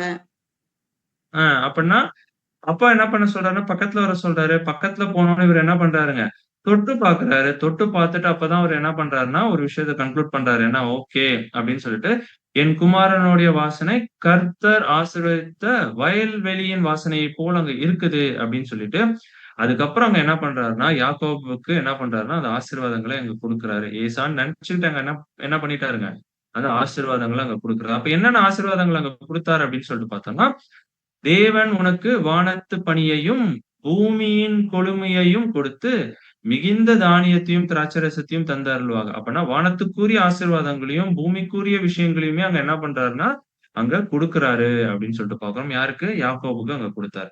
இவரு எல்லா ஆசீர்வாதத்தையும் வாங்கிட்டு என்ன பண்ணிட்டாருங்க, அங்க கிளம்பி போயிடுறாரு. ஓகேங்களா? போனதுக்கு அப்புறம் பார்த்தீங்கன்னா, யார் வரா? ஏசா என்ன பண்றாருன்னா, அங்க வராரு. என்ன பண்ணியிருக்காரு, போயி வேட்டையாடி, சமைச்சு எல்லாத்தையும் எடுத்துக்கிட்டு, இப்ப அப்பாட்ட அங்க வராரு அப்படின்னு சொல்லிட்டு பார்க்கிறோம். அப்பாட்ட வந்து அங்க திருப்பி கேட்கும்போது, அவங்க அப்பா என்ன பண்ணிறாரு, ரொம்ப ஷாக் ஆயிடுறாரு. அது கூட நம்ம வாசிக்கலாம் பாருங்க. 33ஆம் வசனம். 33ஆம் வசனம். அப்பொழுது ஈசாக்கு மிகவும் பிரமித்து நடுங்கி, வேட்டையாடி எனக்கு கொண்டு வந்தானே, அவன் யார்? நீ வருமுன்னே அவை எல்லாவற்றிலும் நான் புசித்து அவனை ஆசீர்வதித்தேனே, அவன் ஆசீர்வதிக்கப்பட்டவனாகவும் இருப்பான் என்றான். அப்பன்னா ஏசா வந்ததுக்கு அப்புறம் அவங்க அப்பா என்ன ஆயிடுறாருன்னா, நடுங்கிறாரு. நடுங்கிட்டு கேட்கிறாரு, "ஐய்யயோ! இப்ப தானே ஒருத்தர் வந்து என்ட்ட வாங்கிட்டு போனாரு. அது யாருப்பா?" அப்படின்னோனே, அப்பதான் ஏசா என்ன பண்றாரு, அங்க கன்ஃபார்ம் பண்றாரு. "அது யாரா இருக்கும்? கண்டிப்பா என்னோட தம்பியா தான் இருக்கும்." அப்படின்னு சொல்லிட்டு, அதிலே 36ஆம் வசனத்துல கூட நம்ம பார்ப்போம். என்ன அவருடைய பேரே என்னது? யாக்கோபு தானே! அது சரி அல்லவா? அப்படின்னு கேட்பார். அப்படின்னா, அவன் ஏமாத்துக்காரன் தானே! அவன் என்ன இதுவரைக்கும் 2 வாட்டி ஏமாத்தி இருக்கிறான். என்ட்ட ஆல்ரெடி என்ன பண்ணிட்டான்? சிரேஷ்ட புத்திர பாகத்தையும் வாங்கிட்டான். இப்ப இந்த ஆசீர்வாதத்தையும் கூட என்ன பண்ணிட்டான்னா, அங்க வாங்கிட்டான் அப்படின்ற ஒரு விஷயத்த கூட அங்க என்ன பண்ணுவாருன்னா, அங்க சொல்லுவாரு. ஆக்சுவலா இவர் என்ன பண்ணியே இருக்கக்கூடாது. கோவப்பட்டே இருக்கக்கூடாது. ஏன் கோவப்பட்டு கூடாதுன்னா, இவர் ஆல்ரெடி என்ன பண்ணிட்டாருங்க, ஆமா. தம்பிட்ட எல்லாத்தையுமே அங்க வித்து போட்டுட்டார் அப்படின்னு சொல்லிட்டு போங்க. சிரேஷ்ட புத்திர பாகத்த என்ன பண்ணிட்டாரு, விற்று போட்டுட்டார். அது இப்பதான் அப்பாவுக்கு என்ன ஆகுதுங்க, அங்க தெரிய வருது அப்படின்னு சொல்லிட்டு நம்ம பார்க்கிறோம். அதுக்கப்புறம் தான் இவர் விழுந்து அழுவாரு. "அப்பா எல்லா ஆசீர்வாதத்தையுமே தம்பிகிட்டயே குடுத்துட்டீங்களா? எனக்குன்னு எந்த ஒரு ஆசீர்வாதமும் நீங்க வைக்கலையா?" அப்படின்னு சொல்லும்போது தான் அப்பா என்ன பண்ணுவாருன்னா, சில ஆசீர்வாதங்களை அங்க குடுப்பாரு. அதே 27ஆம் அதிகாரம் 39ஆம் வசனத்த வாசிக்கலாம் பாருங்க. ஆதியாகமம் 27ஆம் அதிகாரம் 39ஆம் வசனம். அப்பொழுது அவன் தகப்பனாகிய ஈசாக்கு அவனுக்கு பிரதியுத்தரமாக, உன் வாசஸ்தலம் பூமியின் சாரத்தோடும் உயர வானத்திலிருந்து இறங்கும் பனியோடும் இருக்கும். அப்பன்னா இங்க என்ன ஒரு ஆசீர்வாதம் குடுக்குறாரு அப்படின்னா, பூமியின் சாரத்தோடும், உயர வானத்திலிருந்து இறங்கும் பனியோடும் இருக்கும். அப்படின்னா யாக்கோபுக்கு என்ன கொடுத்தாருன்னா, வானத்து பணியையும் ஃபர்ஸ்ட் பரலோகத்துக்குரிய விஷயங்கள் மாதிரி என்ன பண்ணியிருக்காருங்க, வானத்துக்குரிய விஷயங்கள் அங்க குடுத்திருக்கிறாரு. அடுத்தது என்ன பண்ணியிருக்காருன்னா, பூமியின் கொழுமையையும் அங்க என்ன பண்ணியிருக்காருன்னா, யாக்கோபுக்கு குடுத்தாரு. ஆனா ஏசாக்குக்கு என்ன குடுக்குறாரு அப்படின்னா, பூமியின் சாரத்தோடும் உயர வானத்திலிருந்து இறங்கும் பணியோடும் இருக்கும். அப்பன்னா வானத்திலிருந்து உனக்கு ஏதாவது இறங்கி வந்துச்சுன்னா, அந்த விஷயத்த நீ என்ன பண்ணிக்கோ, நீ எடுத்துக்கோப்பா அப்படின்னு. அப்படின்னா பூமிக்குரிய ஆசீர்வாதங்கள மட்டும் அங்க என்ன பண்றாருன்னா, ஏசாக்கு அங்க குடுக்குறாரு அப்படின்னு சொல்லிட்டு பார்க்கிறோம். சோ இதோட இந்த ஒரு சம்பவம் என்ன ஆகுதுங்க, அங்க முடியுது அப்படின்னு சொல்லிட்டு நம்ம பார்க்கிறோம். அப்படின்னா எதுக்கு இந்த ஒரு சம்பவத்த நம்ம பார்க்கிறோம்? ஆல்ரெடியே நம்ம பார்த்த மாரி தான். Type and anti type. நிழலும் பொருளுமாக தான் என்ன பண்ணிட்டு இருக்கிறோம்னா, பார்க்க போறோம் இந்த சப்ஜெக்ட்ன்னு சொல்லிட்டு தான் நம்ம பார்க்கிறோம். கரெக்ட்டுங்களா? அப்பன்னா பழைய ஏற்பாட்டுல இந்த மாரி ஒரு சம்பவம் என்ன ஆயிருக்குங்க, அங்க நடந்திருக்கு அப்படின்னு சொல்லிட்டு பார்க்கிறோம். அப்பன்னா இந்த மாரி ஒரு சம்பவத்துல இருந்து நம்மளுக்கு என்ன ஒரு பாடம் இருக்கு அப்படின்றத தான் என்ன பண்ண போறோம்னா, இப்ப நம்ம தொடர்ந்து அங்க பார்க்க போறோம். வாசிக்கலாம் பாருங்க. ரோமர் 15ஆம் அதிகாரம் 4ஆம் வசனம். ரோமர் 15ஆம் அதிகாரம் 4ஆம் வசனம். தேவ வசனத்தினால் உண்டாகும் பொறுமையினாலும் ஆறுதலினாலும் நாம் நம்பிக்கையுள்ளவர்கள் ஆகும்படிக்கு முன்பு எழுதி இருக்கிறவைகள் எல்லாம் நமக்கு போதனையாக எழுதி இருக்கிறது. அப்போஸ்தலனாகிய பவுல் அழகா சொல்றாரு. முன்பு எழுதியிருக்கிறவைகள் எல்லாம் நமக்கு எப்படி இருக்குங்க? ஒரு போதனையாக அங்க இருக்கு. அப்ப பழைய ஏற்பாட்டுல சொல்லப்பட்ட விஷயங்கள் எல்லாமே நம்மளுக்கு ஒரு போதனையாக அங்க இருக்குது. அதான் ஈசாக்கின் திருமணம் கூட நம்ம பார்த்தோம். கரெக்ட்டுங்களா? ஒரு சம்பவம் மாரி இருந்தது. அதுல நம்மளுக்கு நெறைய விஷயங்கள் நம்ம கத்துக்கிட்டோம். அதே போல தான் இதுவும் ஒரு சம்பவம் போல அங்க இருந்தது. சோ இதுலருந்து நம்மளுக்கு என்ன ஒரு பாடம் அப்படின்றத தான் என்ன பண்ண போறோம்னா, இன்னைக்கு நம்ம பார்க்க போறோம். அப்பன்னா மொத்தமே 4ஏ 4 கேரக்டர்ஸ் மட்டும் தான் இந்த ஒரு சம்பவத்துல வராங்க. கரெக்ட்டுங்களா? யார் யாருங்க? ஈசாக்கு, ரெபேக்கா, ஏசா, யாக்கோப். 4ஏ 4 பேர் மட்டும் தான் இந்த ஒரு சம்பவத்துல அங்க வராங்க அப்படின்னு சொல்லிட்டு பார்க்கிறோம். அப்பன்னா இந்த 4 பேரிடம் இருந்து நம்மளுக்கு என்ன ஒரு பாடம் இருக்குது இந்த ஒரு சம்பவத்துல இருந்து அப்படின்றது தான் என்ன பண்ண போறோம்னா, தொடர்ந்து நம்ம பார்க்க போறோம். வாசிக்கலாம் பாருங்க. ஆதியாகமம் 25ஆம் அதிகாரம் 23ஆம் வசனம். ஆதியாகமம் 25ஆம் அதிகாரம் 23ஆம் வசனம். அதற்கு கர்த்தர், 2 ஜாதிகள் உன் கர்ப்பத்தில் உண்டாயிருக்கிறது, 2 வித ஜனங்கள் உன் வயிற்றிலிருந்து பிரியும், அவர்களில் ஒரு ஜனத்தார் மற்ற ஜனத்தாரை பார்க்கிலும் பலத்திருப்பார்கள், மூத்தவன் இளையவனை சேவிப்பான் என்றார். அப்பன்னா அந்த அம்மா ஜெபம் பண்ணும்போது அங்க தேவன் என்ன சொல்றார்? 2 ஜாதிகள்ப்பா அது. 2 பிள்ளைகள் கிடையாது. அங்க என்ன இருக்குதுங்க? 2 ஜாதிகள் உன் கர்ப்பத்தில் உண்டாயிருக்கிறது. 2 வித ஜனங்கள் என்ன பண்றாங்க? உன்னுடைய வயிற்றில அங்க இருக்கிறாங்க அப்படின்றத தேவன் அங்க என்ன பண்றாங்கன்னா, ரெபெக்காக்கு அங்க சொல்றாங்க அப்படின்னு சொல்லிட்டு நம்ம பார்க்கிறோம். அப்படின்னா இந்த 2 வித ஜனங்கள் யாரு? அப்படின்றத தான் என்ன பண்ணணும்னா நம்ம கண்டுபிடிக்கணும். ஏன்னா அவர்களில் ஒரு ஜனத்தார் மற்ற ஜனத்தாரை பார்க்கிலும் பலத்திருப்பார்கள். மூத்தவன் இளையவனை சேவிப்பான் அப்படின்றத என்ன பண்ணிட்டாருன்னா, அங்க தேவன் அங்க சொல்லிட்டார். இப்ப தெரியுதுங்களா? ஏன் ரெபெக்கா வந்து அந்த மாரி ஒரு பிளான் பண்ணி, யாக்கோபுக்கு அந்த ஆசீர்வாதங்களை வாங்கி குடுத்தாங்கன்னு? ஏன்னா, இந்த குழந்தைகள் வயித்துல இருக்கும்போதே தேவன் என்ன சொல்லிட்டாரு? மூத்தவன் இளையவனை சேவிப்பான் என்றார் அப்படின்ட்டார். அப்பன்னா இந்த ஆசீர்வாதங்கள் ஆக்சுவலா யாருக்கு தான் போகணும் அப்படின்னா, சின்ன பையனாகிய யாக்கோபுக்கு தான் அங்க போகணும். அது தெரிஞ்சு தான் ரெபெக்கா அங்க என்ன பண்ணிடுறாங்க அப்படின்னு சொல்லிட்டு நம்ம பார்க்கிறோம் அப்படின்னா, அங்க அந்த ஒரு பிளான்லாம் பண்ணி என்ன பண்றாங்கன்னா, யாக்கோபுக்கு அந்த ட்ரெஸ் எல்லாம் போட்டு சாப்பாடுலாம் செஞ்சு குடுத்து அனுப்பிச்சு அந்த ஆசீர்வாதங்கள அங்க வாங்கிடுவாங்க. அப்படி இவங்க அத தெரிஞ்சுமே அங்க செய்யாம இருந்திருந்தாங்கன்னா, தேவனுடைய திட்டமே அங்க என்ன ஆயிருக்குங்க? அங்க மாறியிருக்கும். ஏன்னா முன்னாடியே தேவன் என்ன பண்ணிட்டாருங்க, அங்க அந்த சில விஷயங்கள ரெபெக்காள்ட்ட அங்க சொல்லிட்டாங்க அப்படின்னு சொல்லிட்டு பார்க்கிறோம். அப்பன்னா, இப்ப இந்த 2 வகுப்பார் அப்படின்னு சொல்லிட்டு பார்க்கிறோமே, அப்படின்னா இந்த 2 வகுப்பார் யாரை குறிக்கிறது அப்படின்னு சொல்லிட்டு பார்த்தோம்னா, நம்மளுக்கு நல்லா தெரிஞ்ச விஷயங்கள் தான். 2 விதமான ஆசீர்வாதங்கள என்ன பண்ணாருங்க தேவன் ஆபிரகாமுக்கு குடுத்தாரு. கரெக்ட்டுங்களா? அது கூட வாசிச்சிடலாம் பாருங்க. ஆதியாகமம் 22ஆம் அதிகாரம் 17ஆம் வசனம் மற்றும் 18ஆம் வசனம்.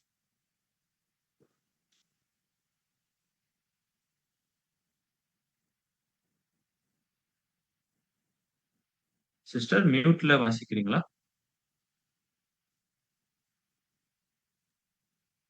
நான் உன்னை ஆசீர்வதிக்கவே ஆசீர்வதித்து, உன் சந்ததியை வானத்து நட்சத்திரங்களைப் போலவும், கடற்கரை மணலைப் போலவும் பெருகவே பெருக பண்ணுவேன் என்றும், உன் சந்ததியார் தங்கள் சத்துருக்களின் வாசல்களை சுதந்தரித்துக் கொள்ளுவார்கள் என்றும், நீ என் சொல்லுக்கு கீழ்ப்படிந்தபடியினால், உன் சந்ததிக்குள் பூமியில் உள்ள சகல ஜாதிகளும் ஆசீர்வதிக்கப்படும் என்றும், என் பேரில் ஆணையிட்டேன் என்று கர்த்தர் சொல்லுகிறார் என்றார். அப்பன்னா ஆபிரகாமுக்கு ஆல்ரெடி என்ன பண்ணிட்டாருங்க?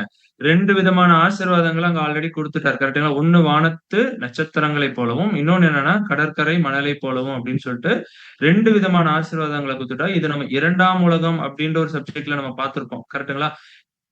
அப்படின்னா, இந்த வானத்து நட்சத்திரம் அப்படின்றது ஒரு வகுப்பா, அது யார குறிக்கும் அப்படின்னு சொல்லிட்டு பார்த்தோம்னா, ஏன்னா இந்த மாரி வானத்துக்குரிய ஆசீர்வாதங்கள தான் யார் வாங்குனா? யாக்கோபு வாங்குனாரு கரெக்ட்டுங்களா? வானத்து பனியைப் போல அப்படின்னு சொல்லிட்டு வாங்குனாரு. ஆனா ஏசா என்ன வாங்குனாரு அப்படின்னு சொல்லிட்டு பார்த்தோம்னா, பூமிக்குரிய விஷயங்கள தான் அங்க என்ன பண்ணாருங்க, அங்க வாங்குனாரு அப்படின்னு சொல்லிட்டு நம்ம பார்க்கிறோம். அதுதான் கடற்கரை மணலைப் போலவும் அப்படின்னு சொல்லிட்டு நம்ம பார்க்கிறோம். அப்பன்னா வானத்து நட்சத்திரம் யாரு? கடற்கரை மணல் யாரு? இந்த 2 வகுப்பார் யாரு? அப்படின்றது தான் அடுத்தது என்ன பண்ண போறோம்னா, அங்க கண்டுபிடிக்க போறோம். அப்பன்னா வானத்து நட்சத்திரம் யாருங்க? 2ஆம் உலக பாடத்திலேயே நம்ம பார்த்திருப்போம். ஜஸ்ட் ரிவைஸ் தான் பண்றோம். அப்பன்னா யாருங்க அந்த வானத்து நட்சத்திரம்? அந்த ஒரு வாய்ப்பு யாருக்கு தான் போச்சு அப்டின்னா, புறஜாதி ஜனங்களுக்கு தான் அந்த ஒரு வாய்ப்பு அங்க போகுது. அப்பன்னா யார் யாரெல்லாம் விசுவாச மார்க்கத்தாரா இருக்கிறார்களோ, அவர்கள் எல்லாரும் என்ன பண்ணுவாங்க? கிறிஸ்துவுக்குள்ளாக அங்க வராங்க அப்டின்னு சொல்லிட்டு பார்க்கிறோம். அப்பன்னா புறஜாதி ஜனங்களுக்கு தான் இந்த ஒரு வானத்து நட்சத்திரம் அந்த ஒரு வாய்ப்பு அங்க போகுச்சு அப்டின்னு சொல்லிட்டு பார்க்கிறோம். அப்பன்னா யாக்கோபு யார அடையாளப்படுத்துறார் அப்டின்னு சொல்லிட்டு பார்த்தோம்னா, புறஜாதி ஜனங்களை அங்க அடையாளப்படுத்துறார். அடுத்த ஒரு ஆசீர்வாதம் என்ன அங்க ஆபிரகாமுக்கு குடுக்கப்பட்டதுன்னா, கடற்கரை மணல் அப்படின்னு சொல்லிட்டு பார்க்கிறோம். அப்படின்னா, இந்த கடற்கரை மணல் யார அடையாளப்படுத்துது அப்படின்னு சொல்லிட்டு நம்ம பார்த்திருப்போம் அப்படின்னா, இஸ்ரேலர்கள். பூமியில வாழ்ற இந்த இஸ்ரேல் ஜனங்களை அங்க குறிக்குது அப்படின்னு சொல்லிட்டு பார்க்கிறோம். இந்த ஆசீர்வாதத்த தான் யார் வாங்கியிருக்கான்னா, ஏசா என்ன பண்ணாருங்க, அவங்க அப்பாட்ட இருந்து வாங்குனாரு. கரெக்ட்டுங்களா? அதான் பூமிக்குரிய ஆசீர்வாதங்கள மட்டும் அங்க என்ன பண்ணாருன்னா, ஈசாக்கு அங்க ஏசாக்கு குடுத்தாரு அப்படின்னு சொல்லிட்டு பார்க்கிறோம். ஓகேங்களா? அப்பன்னா யாக்கோபு யாரை அடையாளப்படுத்துறார் அப்படின்னா, புறஜாதி ஜனங்களை அங்க அடையாளப்படுத்துறார். அண்ணன் ஏசா யார அடையாளப்படுத்துறார் அப்படின்னு சொல்லிட்டு பார்த்தோம்னா, இஸ்ரயேல் ஜனங்களை அங்க அடையாளப்படுத்துறாரு அப்படின்னு சொல்லிட்டு நம்ம பார்க்கிறோம். இத இன்னும் வந்து கொஞ்சம் டீட்டெயில்டா கூட நம்ம எப்படி கண்டுபிடிக்கலாம் அப்படின்னு சொல்லிட்டு பார்த்தோம்னா, அவங்க 2 பேருடைய ஏசா, யாக்கோபுடைய குணலட்சணங்கள வச்சு கூட என்ன பண்ண முடியும்னா, இத நம்மளால அங்க கண்டுபிடிக்க முடியும் அப்படின்னு சொல்லிட்டு. அப்பன்னா ஏசாட்ட என்ன குணலட்சணம் அங்க இருந்தது அப்படின்னு சொல்லிட்டு பார்த்தோம் அப்படின்னா, ஏசா எப்படி இருந்தாருங்க? வனசஞ்சாரியும், முரட்டு குணம் உள்ளவருமாக அங்க இருந்தாரு அப்படின்னு சொல்லிட்டு நம்ம பார்க்கிறோம். அப்பன்னா எந்த குணம் அவருக்குள்ள இருந்திருக்குன்னா, ஏன்னா அவருடைய வேலையே அப்படிதான். கரெக்ட்டுங்களா? வனசஞ்சாரியாக இருந்தார். அப்பன்னா இந்த ஏசாவ தான் நம்ம யாருன்னு பார்த்தோம்? இஸ்ரேல் ஜனங்கள் அப்படின்னு கூட நம்ம பார்த்தோம். கரெக்ட்டுங்களா? அப்படின்னா வசனம் கூட இருக்கு. யாத்திராகமம் 32ஆம் அதிகாரம் 9ஆம் வசனம் என்ன சொல்லுது அப்படின்னா, வணங்கா கழுத்துள்ள ஜனங்கள் யாருங்க? இஸ்ரேல் ஜனங்கள் அப்படின்னு சொல்லிட்டு நம்ம பார்க்கிறோம். ஏன்னா எல்லா ஆசீர்வாதத்தையும் தேவன்ட்ட இருந்து வாங்கிக்குவாங்க. 10 வாதைகள பார்த்தாங்க. செங்கடல் பிரிஞ்சது. காடை வேணும்னுமோ காட குடுத்தாரு. தண்ணீர் வேணும்னா தண்ணி குடுத்தாரு. இது மாரி எல்லாத்தையுமே வாங்கிக்கிட்டாங்க. ஆனா கொஞ்ச நாள் கழிச்சு என்ன பண்ணிடுவாங்க? தேவனையே அங்க மறந்துருவாங்க அப்படின்னு சொல்லிட்டு நம்ம பார்க்கிறோம். அதே மாரி வேதாகமத்திலே முரட்டாட்டம் உள்ள ஜனங்கள் அப்படின்னு பேர் வாங்குனது யார் மட்டும் தான் அப்படின்னு சொல்லிட்டு பார்த்தோம்னா, இந்த இஸ்ரேல் ஜனங்கள் மட்டும் தான் அப்படின்னு அப்படின்னா ஏசா யார அடையாளப்படுத்துறார் அப்படின்னு சொல்லிட்டு பார்த்தோம்னா, இந்த இஸ்ரேல் ஜனங்களை அங்க அடையாளப்படுத்துறார் அப்படின்னு சொல்லிட்டு பார்க்கிறோம். சரி அப்ப யாக்கோபுக்கு என்ன குணாதிசயம் இருந்தது அப்படின்னு சொல்லிட்டு வேதம் சொல்லுது அப்படின்னா, அவர் கூடாரவாசியும், குணசாலியுமாய் இருந்தார் அப்படின்னு சொல்லிட்டு. அப்பன்னா வீட்ல அப்பா, அம்மா சொல்றத கேட்டுக்கிட்டு அங்க ஒரு அவங்க பெற்றோர்களுக்கு பிரியமான ஒரு பிள்ளையாக அங்க என்ன பண்ணிட்டு இருந்தாருன்னா, அங்க வாழ்ந்து கொண்டிருந்தார் அப்படின்னு சொல்லிட்டு பார்க்கிறோம். அப்படின்னா, அது யார குறிக்கும் அப்படின்னு சொல்லிட்டு நம்ம பார்த்தோம் அப்படின்னா, புறஜாதி ஜனங்களை அங்க குறிக்கிறதாக நம்ம ஆல்ரெடி பார்த்தோம். கரெக்ட்டுங்களா? அப்பன்னா புறஜாதி ஜனங்கள் எப்படி இருந்தாங்கன்னா, ரொம்ப குணசாலி உள்ளவர்களாக அங்க இருந்தாங்க. அப்பன்னா இயேசு கிறிஸ்துவோடைய 1ஆம் வருகையில கூட வந்து பார்த்தீங்கன்னா, ஒரு நூற்றுக்கு அதிபதி இருப்பார். என்ன சொல்லுவாருங்க? "நீங்க இங்க ஒரு வார்த்தை சொல்லுங்க, அங்க என்னுடைய வேலைக்காரன் என்ன ஆயிடுவான்? குணமாயிடும்." அப்பன்னா அந்த அளவுக்கு ஒரு விசுவாசத்தை அவங்க என்ன பண்ணாங்கன்னா, புறஜாதி ஜனங்கள் அங்க காமிச்சுட்டு இருந்தாங்க. இன்னொரு ஒரு ஸ்திரீ கூட வருவாங்கல்ல. வந்துட்டு நான் உங்க மகளுக்கு உடம்பு சரியில்லன்னு சொல்லிட்டு வந்து கேட்பாங்க. அப்ப என்ன சொல்லுவாருன்னா, ஆண்டவரு பிள்ளைகளுடைய அப்பத்தை எடுத்து நாய்க்குட்டிகளுக்கு போடலாமா? அப்படின்னும்போது, அந்த அம்மா என்ன சொல்லுவாங்க அப்படின்னா, இல்ல எங்களுக்கு அந்த அளவுக்குலாம் வேணாம். அந்த மேஜையில அவங்க சாப்பிட்டுட்டு கீழ விழுகிற துணிக்கைகள் இருக்குல்ல, அந்த துணிக்கைகள்னால நாங்க என்ன பண்ணிக்கிறோம், எங்கள பசிகள ஆற்றிக் கொள்றோம் அப்படின்னு. அப்பன்னா அந்த அளவுக்கு புறஜாதி ஜனங்கள் விசுவாசம் உள்ளவர்களாக அங்க இருந்தாங்க அப்படின்னு சொல்லிட்டு நம்ம பார்க்கிறோம். ஓகேங்களா? சோ ரொம்ப குணசாலி உள்ளவர்களாக அங்க இருந்தாங்க அப்படின்னு சொல்லிட்டு பார்க்கிறோம். அப்படின்னா ஏசா யார குறிக்கிறார்ன்னா, மாம்சீக இஸ்ரேல் ஜனங்களை அங்க குறிக்கிறாரு. யாக்கோபு யார குறிக்கிறார் அப்படின்னு சொல்லிட்டு பார்த்தோம்னா, புறஜாதி ஜனங்கள்னு பார்த்தோம்ல, அது ஆவிக்குரிய இஸ்ரேல் ஜனங்களை அங்க குறிக்கிறார். யாருங்க இந்த ஆவிக்குரிய இஸ்ரேல் ஜனங்கள்? நம்ம தான். கரெக்ட்டுங்களா? நம்ம தான் அந்த புறஜாதிகள். நம்ம தான் அந்த ஆவிக்குரிய இஸ்ரேல் ஜனங்கள் அப்படின்னு சொல்லிட்டு பார்க்கிறோம். அப்பன்னா, நம்ம யாக்கோபை போல அந்த ஆசீர்வாதங்களை நம்ம வாங்கிக்கணும்னா, நம்ம ஒரு விஷயம் செஞ்சா போதும். என்னதுங்க? அங்க யாக்கோபு என்ன செஞ்சாரோ, அந்த ஒரே விஷயத்த நம்ம இங்க செஞ்சா போதும். நம்ம என்ன பண்ணிக்கலாம்? அப்பாட்டருந்து ஆசீர்வாதங்களை நம்ம வாங்கிக் கொள்ளலாம் அப்படின்னு சொல்லிட்டு பார்க்கிறோம். அப்பன்னா யாக்கோபு அங்க என்ன செஞ்சாருன்னா, அவங்க அம்மா பேச்ச கேட்டார். இங்கேயுமே நம்ம என்ன பண்ணணும் அப்படின்னு சொல்லிட்டு பார்த்தோம்னா, நம்மளுடைய அம்மா பேச்ச கேட்டாவே போதும். நம்ம என்ன பண்ணிரலாங்க? அப்பாட்டருந்து அந்த ஆசீர்வாதங்கள் எல்லாத்தையுமே நம்மளால என்ன பண்ணிக்க முடியும் அப்படின்னா, அங்க வாங்கிக் கொள்ளலாம். ஏன்னா, அம்மாக்கு நல்லாவே தெரியும். அப்பாக்கு என்ன பிடிக்கும் அப்படின்னு சொல்லிட்டு. கரெக்ட்டுங்களா? சோ, அப்பாக்கு என்ன பிடிக்கும்ன்றத சொல்லிக் குடுத்து தான் என்ன பண்ணாருங்க, ரெபெக்கா கூட அங்க யாக்கோப அங்க அனுப்பிச்சு வச்சாரு அப்படின்னு சொல்லிட்டு நம்ம பார்க்கிறோம். ஓகேங்களா? அப்படின்னா, இவங்க 2 பேரும் யாரை அடையாளப்படுத்துறாங்க அப்படின்றத நம்ம கண்டுபிடிச்சிட்டோம். ஏசா வந்து மாம்சீக இஸ்ரேல் ஜனங்களையும், யாக்கோபு ஆவிக்குரிய இஸ்ரேல் ஜனங்களையும் அங்க அடையாளப்படுத்துறாங்க அப்படின்னு சொல்லிட்டு. இன்னும் 2 கேரக்டர்ஸ் இருந்தாங்க. கரெக்ட்டுங்களா? மொத்தமே 4 கேரக்டர்ஸ் தான் இந்த கதையில வராங்க. கரெக்ட்டுங்களா? இன்னும் 2 பேர் யாரு அப்படின்னு சொல்லிட்டு பார்த்தோம்னா, ஈசாக்கு மற்றும் ரெபெக்கா அப்படின்னு சொல்லிட்டு நம்ம பார்க்கிறோம். அப்படின்னா, ஈசாக்கும், ரெபெக்காலும் யாரை அடையாளப்படுத்துறாங்க அப்படின்றது தான் அடுத்தது நம்ம என்ன பண்ணணும்னா கண்டுபிடிக்கணும். ஃபர்ஸ்ட் அப்பா யாருன்றத நம்ம கண்டுபிடிச்சிடலாம் ஈசாக்கு. ஓகேங்களா? வாசிக்கலாம் பாருங்க. உபாகமம் 32ஆம் அதிகாரம் 18ஆம் வசனம். உன்னை ஜெனிப்பித்த கன்மலையை நீ நினையாமற் போனாய். உன்னை பெற்ற தேவனை மறந்தாய். அப்படின்னா அங்க என்ன வசனம் இருக்கு அப்படின்னு சொல்லிட்டு பார்த்தோம்னா, உன்னை பெற்ற தேவனை என்ன பண்ணிட்ட? நீ மறந்தாய். அப்பன்னா அங்க யார குறிச்சு பேசிட்டு இருக்கிறாருன்னா, பிதாவாகிய தேவன குறிச்சு அங்க பேசிட்டு இருக்கான். அப்பாவையே என்ன பண்ணிட்டப்பா? பெற்றெடுத்த அப்பாவே நீ என்ன பண்ணிட்டன்னா, அங்க மறந்துட்ட அப்படின்றாரு. ஏசாவும் அதுதான் பண்ணாரு. கரெக்ட்டுங்களா? அவங்க அப்பா, அம்மாவையே மறந்துட்டாருங்களா? மறந்ததுனால தான் சேஷ்ட புத்திர பாகத்த என்ன பண்ணிட்டாருங்க, ஒருவேள கூலுக்காக அங்க விற்று போட்டார் அப்படின்னு சொல்லிட்டு பார்க்கிறோம். இன்னொரு வசனம் கூட வாசிக்கலாம் பாருங்க. யாத்திராகமம் 4ஆம் அதிகாரம் 22ஆம் வசனம். அப்பொழுது நீ பார்வோனோடே சொல்ல வேண்டியது என்னவென்றால், இஸ்ரவேல் என்னுடைய குமாரன், என் சேஷ்டபுத்திரன். அப்பன்னா இங்க மோசேய அனுப்புறாரு தேவன். அனுப்பும்போது என்ன சொல்லிட்டு அனுப்புறாருன்னா, இஸ்ரவேல் என்னுடைய குமாரன். என்னுடைய பையன்பா அவன் இஸ்ரவேலு. இஸ்ரவேல் ஜனங்கள் யாரு? என்னுடைய பையன். அவங்க தான் என்னுடைய சிரேஷ்ட புத்திரன். அப்பன்னா இந்த ஒரு ஆசீர்வாதம் முதல்ல யார்கிட்ட தான் இருந்தது? ஆமா, ஏசாட்ட தான் இருந்தது. இஸ்ரவேல் ஜனங்கள்ட்ட தான் இருந்தது அப்படின்னு சொல்லிட்டு நம்ம பார்க்கிறோம். அப்பன்னா அவங்களுடைய அப்பா யாரு அப்படின்னு சொல்லிட்டு பார்த்தோம்னா, நம்மளுடைய பிதாவாகிய தேவன். ஆல்மைட்டி அப்படின்னு சொல்லிட்டு பார்க்கிறோம். ஏன்னா போன வாரம் ட்ரினிட்டி சப்ஜெக்ட்ல ரொம்ப தெளிவா பார்த்திருப்போம். அப்பா யாரு? குமாரன் யாரு? அப்படின்றத எல்லாமே என்ன பண்ணியிருப்பாங்க, ரொம்ப தெளிவா நம்ம பார்த்திருப்போம். கரெக்ட்டுங்களா? அப்ப தேவனுக்கெல்லாம் தேவன். ஏன்னா தேவன்னு நெறைய இடத்துல வார்த்தைகள் இருக்கு அப்படின்னு சொல்லும்போது, எல்லா தேவனுக்கும் மேலாக ஒரு தேவன் இருக்கிறார். அவர் தான் யார் அப்படின்னா, நம்மளுடைய பரலோக பிதா அப்படின்னு சொல்லிட்டு பார்க்கிறோம். அவரை தான் இங்க ஈசாக்கு இங்க அடையாளப்படுத்துறார். நிழலும், பொருளும் அப்படின்னு நம்ம பார்க்கும்போது. அப்ப அம்மா ரெபெக்காள் யாரை அடையாளப்படுத்த வாய்ப்பு இருக்கு அப்படின்னு சொல்லிட்டு பார்த்தோம்னா, அதையும் நம்ம வசனத்தின் மூலியமாக கண்டுபிடிக்கலாம். வாசிக்கலாம் பாருங்க. மத்தேயு 23ஆம் அதிகாரம் 37 மற்றும் 38ஆம் வசனம். மத்தேயு 23ஆம் அதிகாரம் வசனம் 37 மற்றும் 38. எருசலேமே, எருசலேமே, தீர்க்கதரிசிகளை கொலை செய்து உன்னிடத்தில் அனுப்பப்பட்டவர்களை கல்லெறிகிறவளே, கோழி தன் குஞ்சுகளை தன் சிறகுகளின் கீழே கூட்டி சேர்த்துக் கொள்ளும் வண்ணமாக நான் எத்தனை தரமோ உன் பிள்ளைகளை கூட்டி சேர்த்துக் கொள்ள மனதாய் இருந்தேன். உங்களுக்கோ மனதில்லாமற் போயிற்று. இதோ உங்கள் வீடு உங்களுக்கு பாழாக்கி விடப்படும். இது யாரு சொன்னதுங்க? இயேசு கிறிஸ்து அங்க பேசிட்டு இருக்கிறார். கரெக்ட்டுங்களா? அங்க சொல்றாரு, எத்தனையோ தடவ நான் என்ன பண்ணிட்டு இருந்தேன்ப்பா, உங்கள எப்படியாவது சேர்த்துக்கொள்ளணும்னு ஆசைப்பட்டுட்டு இருந்தேன். ஆனா என்ன ஆயிடுச்சு, உங்களுக்கும் மனதில்லாமல் போயிற்று. அதாங்க சொல்றார். கோழி தன் குஞ்சுகளை தன் சிறகு கீழ கூட்டி சேர்த்துக் கொள்வது போல என்ன பண்ணிட்டு இருந்தேன். இந்த வேலைய கோழி தான் செய்யும். சேவல் என்ன பண்ணுதுங்க, அந்த வேலைய செய்யாது. அப்படின்னா கோழின்னா ஒரு தாய குறிச்சு அங்க என்ன பண்ணிட்டு இருக்கிறாங்கன்னா, அங்க பேசிட்டு இருக்காங்க. அப்பன்னா ஒரு அம்மா எப்படி அவங்க பிள்ளைகள பார்த்துக்குவாங்களோ, அது போல நான் என்ன பண்ணிட்டு இருந்தேன், இந்த இஸ்ரேல் ஜனங்கள நான் என்ன பண்ணிட்டு இருந்தேன்னா, அங்க பார்த்துட்டு இருந்தேன் அப்படின்றத அங்க இயேசு கிறிஸ்து என்ன பண்றாருன்னா, அங்க சொல்றாரு. ஆனா நான் எத்தனையோ வாட்டி ட்ரை பண்ணியுமே, ஆனா உங்களுக்கும் என்ன ஆயிடுச்சு? மனதில்லாமல் போயிடுச்சு. அதனால தான் அங்க கடைசியா சொல்லுவோம். உங்கள் வீடு உங்களுக்கு பாழாக்கி விடப்படும் அப்படின்னு. அப்பன்னா இந்த ஒரு தாய் ஸ்தானத்துல அங்க இருந்து இஸ்ரேல் ஜனங்கள யார் பார்த்துக்கிட்டா அப்படின்னா, இயேசு கிறிஸ்து தான் என்ன பண்ணாருங்க? அங்க பாத்துக்கிட்டாரு அப்படின்னு சொல்லிட்டு அப்படின்னா ரெபேக்காள் யாரை அடையாளப்படுத்துவாங்க அப்படின்னு சொல்லிட்டு பார்த்தோம்னா, நம்மளுடைய கர்த்தராகிய இயேசு கிறிஸ்து.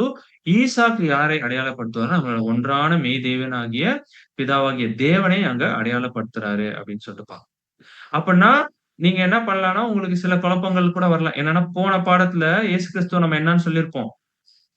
அண்ணான்னு சொல்லியிருப்போம். கரெக்ட்டுங்களா? இப்ப என்ன சொல்றோம்?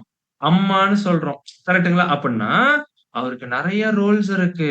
நெறைய வேலைகள் அவர் என்ன பண்ணிட்டு இருக்கிறாருன்னா, அங்க செஞ்சுட்டு இருக்கிறாரு. ஏன்னா, போன வாரம் சப்ஜெக்ட்ல கூட அவருடைய பேர்கள், அவர் என்னென்ன வேலைகள்லாம் செஞ்சாருன்னு நெறைய லிஸ்ட் போட்டு சொல்லியிருப்போம். கரெக்ட்டுங்களா? வேத வசன ஆதாரத்தோட. அப்பன்னா, இந்த இடத்துல அவருடைய ரோல் என்ன அப்படின்னு சொல்லிட்டு பார்த்தோம்னா, ஒரு தாய் ஸ்தானத்துல இருந்து என்ன பண்ணா, இஸ்ரேல் ஜனங்கள அங்க காத்துட்டு இருக்கிறார். இந்த மனுஷர்களை உண்டாக்கும்போது கூட இயேசு கிறிஸ்து அங்க இருந்து என்ன பண்ணாருன்றத கூட வாசிக்கலாம் பாருங்க. ஆதியாகமம் 1ஆம் அதிகாரம் 26ஆம் வசனம். ஆதியாகமம் 1ஆம் அதிகாரம் 26ஆம் வசனம். பின்பு தேவன் நமது சாயலாகவும் நமது ரூபத்தின் படியேயும் மனுஷனை உண்டாக்குவோமாக. அவர்கள் சமுத்திரத்தின் மச்சங்களையும் ஆகாயத்து பறவைகளையும் மிருக ஜீவன்களையும் பூமி அனைத்தையும் பூமியின் மேல் ஊறும் சகல பிராணிகளையும் ஆளக்கடவர்கள் என்றார். அப்ப மனுஷர்களை உண்டாக்கும்போது கூட யார் கூட இருந்திருக்கிறா அப்படின்னா, இயேசு கிறிஸ்து இருந்திருக்கிறார். அதான் சொல்றாரு, நமது சாயலாகவும். அப்ப நமது அப்படின்னு சொன்னா ப்ளூரல். கரெக்ட்டா? அப்ப 2 பேர் இருந்திருக்கிறாங்க. யாருன்னா, தேவனும் இயேசு கிறிஸ்துவும் அங்க இருந்து தான் என்ன பண்ணியிருக்கிறாங்கன்னா, மனுஷனை ஆதாம் அங்க உண்டாக்கி இருக்கிறாங்க. அப்ப நெறைய ரோல்ஸ் அங்க இயேசு கிறிஸ்து அங்க என்ன பண்றாருன்னா, அங்க ப்ளே பண்றார் அப்படின்னு சொல்லிட்டு நம்ம பார்க்கிறோம். ஓகேங்களா? அப்பன்னா இப்ப சேஷ்டபுத்திர பாகம் அப்படின்னு சொல்லும்போது, நிஜமாகவே இஸ்ரேல் ஜனங்கள் தான் சேஷ்டபுத்திர பாகத்துக்கு உரியவர்கள் அப்படின்னு சொல்லிட்டு பார்க்கும்போது, அப்படி என்ன இருக்குது அந்த சேஷ்டபுத்திர பாகத்துல? அப்படி இஸ்ரேல் ஜனங்கள் என்ன அவங்கள வாங்கிக்கிட்டாங்க தேவன்ட்ட இருந்து? ஏன்னா 2 பங்கு என்ன பண்ணிக்கிறாங்க? வாங்கிக்கிறாங்கன்னுலாம் நம்ம சொல்றோம்ல. சேஷ்டபுத்திரனுக்கு மூத்த மகனுக்கு என்னங்க 2 பங்கு குடுக்கணும் அப்படின்னு சொல்லும்போது, அப்பா தேவன் என்ன எவ்வளவு குடுத்திருக்கிறாரு? அந்த மூத்த மகனாகிய இஸ்ரேல் ஜனங்களுக்கு என்ன செஞ்சிருக்கிறாரு? அப்படின்றத கூட என்ன பண்ணலாம்னா, வசனங்கள்ல வாசிக்கலாம் பாருங்க. யாத்திராகமம் 19ஆம் அதிகாரம் 5 மற்றும் 6ஆம் வசனம். யாத்திராகமம் 19ஆம் அதிகாரம் வசனம் 5 முதல். இப்பொழுது நீங்கள் என் வாக்கை உள்ளபடி கேட்டு என் உடன்படிக்கையை கைக்கொள்வீர்களானால் சகல ஜாதிகளிலும் நீங்களே எனக்கு சொந்த சம்பத்தாய் இருப்பீர்கள். பூமி எல்லாம் என்னுடையது. நீங்கள் எனக்கு ஆசாரிய ராஜ்யமும் பரிசுத்த ஜாதியுமாய் இருப்பீர்கள் என்று நீ இஸ்ரவேல் புத்திரரோடே சொல்ல வேண்டிய வார்த்தைகள் என்றார். அப்பன்னா என்ன சொல்றாருன்னா தேவன், என்னுடைய வாக்க மட்டும் நீங்க கேளுங்கப்பா. என் உடன்படிக்கையை மட்டும் நீங்க கைக்கொள்ளுங்கப்பா. அது மட்டும் போதும். அப்படி பண்ணுனீங்கன்னா, சகல ஜனங்களிலும் நீங்களே எனக்கு சொந்த சம்பத்தா இருப்பீங்க. என்னோட சொத்தே நீங்க தான்ப்பா. பூமியில் உள்ள பூமியில் உள்ள எல்லாம் என்னுடையது. ஆனா நீங்கள் எனக்கு ரா ஆசாரிய ராஜ்யமும், பரிசுத்த ஜாதியுமாய் இருப்பீர்கள். என்று நீ இஸ்ரேல் புத்திரரோடே சொல்ல வேண்டியது. அப்பன்னா மோசேட்ட சொல்லி அனுப்புவார். என் பேச்ச மட்டும் கேட்டாங்கன்னா போதும் இந்த இஸ்ரேல் ஜனங்கள். அவங்க தான் என்னுடைய சொந்த சம்பத்து அப்படின்றத என்ன பண்றாருன்னா, அங்க சொல்றாரு அப்படின்னு சொல்லிட்டு பார்க்கிறோம். ஓகேங்களா? அதே மாரி அப்போஸ்தலனாகிய பவுல் கூட எழுதுறாரு பாருங்க. வாசிக்கலாம் ரோமர் 9ஆம் அதிகாரம் 4ஆம் வசனம். ரோமர் 9ஆம் அதிகாரம் 4ஆம் வசனம்.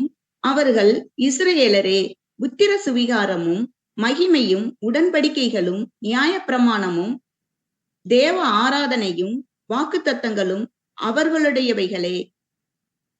அப்பன்னா என்னது? அவர்கள் இஸ்ரவேலர்கள் புத்திர சுவிகாரம் அப்பான்னு கூப்பிடுற அதிகாரம் யாருக்கு மட்டும் தான் இருந்தது அந்த காலத்துல? இஸ்ரேல் ஜனங்களுக்கு மட்டும் தான் இருந்தது. பிதாவாகிய தேவனை அப்பான்னு கூப்பிடுறது. மகிமையையும், உடன்படிக்கைகளும், நியாயப்பிரமாணமும், தேவ ஆராதனை. நியாயப்பிரமாணம் யாருக்கு தான் குடுத்திருந்தாரு? உடன்படிக்கை யார்ட்ட தான் போட்டிருந்தாரு? இஸ்ரேல் ஜனங்களுக்கு மட்டும் தான். தேவ ஆராதனை யார் மட்டும் தான் தேவனை ஆராதிக்க முடியும்? அங்க போயிட்டு டேபர்நேக்கிள்ல நம்ம பார்ப்போம்ல. ஆசாரிப்பு கூடாரத்துல. யாரு மட்டும் தான் போய் தேவன தொழுது கொள்ள முடியும்? இஸ்ரேல் ஜனங்கள் மட்டும் தான் தொழுது கொள்ள முடியும். வாக்குத்தத்தங்களும் அவர்களுடையவைகள். அப்ப இஸ்ரேல் ஜனங்களுக்கு தான் வந்து பார்த்தீங்கன்னா, எல்லா விஷயத்தையுமே அங்க குடுத்துட்டு வந்தார். அப்ப நம்ம புறஜாதி ஜனங்கள்லாம் எப்படி இருந்தோம்? இயேசு கிறிஸ்து கூட வரும்போது சொல்லியிருப்பாரு. நம்மள எப்படி சொல்லியிருப்பாருங்க? நாய்க்குட்டிகள போல அங்க இருக்கிறோம் அப்படின்னு சொல்லியிருப்பாங்க. ஆனா எல்லா ஆசீர்வாதங்களுமே யாருக்கு மட்டும் தான் இருந்தது அப்படின்னு சொல்லிட்டு பார்த்தோம்னா, இஸ்ரேல் ஜனங்களுக்கு மட்டும் தான் பிதாவாகிய தேவன் அங்க குடுத்திருந்தார் அப்படின்னு சொல்லிட்டு பார்க்கிறோம். இன்னொரு வசனம் கூட வாசிக்கலாம். 147ஆம் சங்கீதம் 19 மற்றும் 20ஆம் வசனங்கள். யாக்கோபுக்கு தம்முடைய வசனங்களையும் இஸ்ரவேலுக்கு தமது பிரமாணங்களையும் தமது நியாயங்களையும் அறிவிக்கிறார். 20ஆம் வசனம், அவர் வேறே எந்த ஜாதிக்கும் இப்படி செய்ததில்லை. அவருடைய நியாயங்களை அறியாமற் போகிறார்கள். அல்லேலூயா.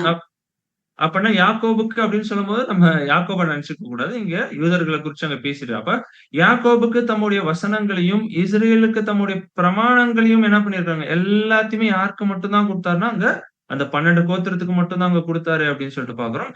அவர் வேற எந்த ஜாதிக்கும் இப்படி செய்ததில்லை. ஏன்னா மூத்த மகன் யாரு, என்னுடைய சிரேஷ்ட புத்திரன் அப்படின்னு சொல்லிட்டு என்ன பண்ணிருக்கிறாருன்னா அங்க சொல்லியிருக்கிறார் அப்படின்னு சொல்லிட்டு பாக்குறோம். இன்னொரு வசனம் கூட வாசிக்கலாம் பாருங்க. உபாகமம் 7ஆம் அதிகாரம் 6 மற்றும் 7ஆம் வசனங்கள். உபகமம் 7ஆம் அதிகாரம் வசனம் 6 முதல், நீ உன் தேவனாகிய கர்த்தருக்கு பரிசுத்த ஜனம், பூச்சக்கரத்தில் உள்ள எல்லா ஜாதிகளிலும் உன் தேவனாகிய கர்த்தர் உன்னை தமக்கு சொந்தமாய் இருக்கும்படி தெரிந்து கொண்டார்.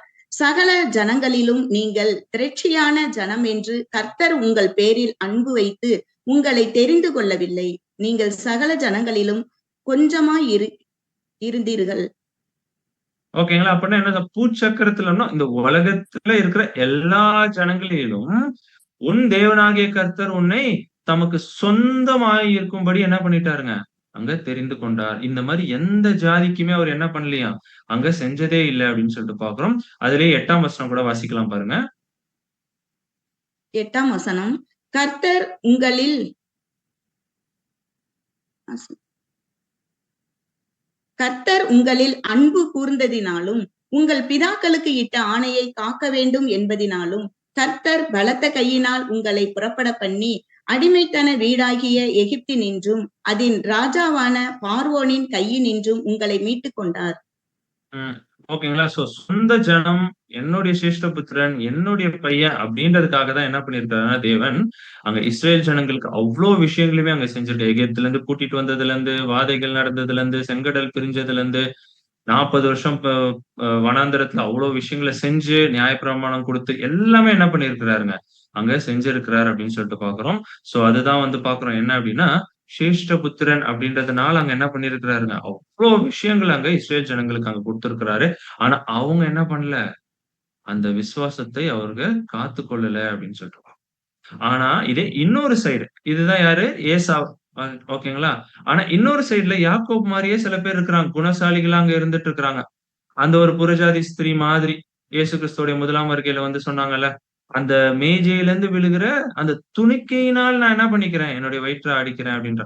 சோ அந்த மாதிரி சில ஜனங்களும் அந்த காலத்துல வாழ்ந்து கொண்டு இருந்தாங்க அப்படின்னு சொல்லிட்டு பாக்குறோம். அவங்கள குறிச்சு வாசிக்கலாம் பாருங்க. எபேசியர் 2ஆம் அதிகாரம் 12ஆம் வசனம்.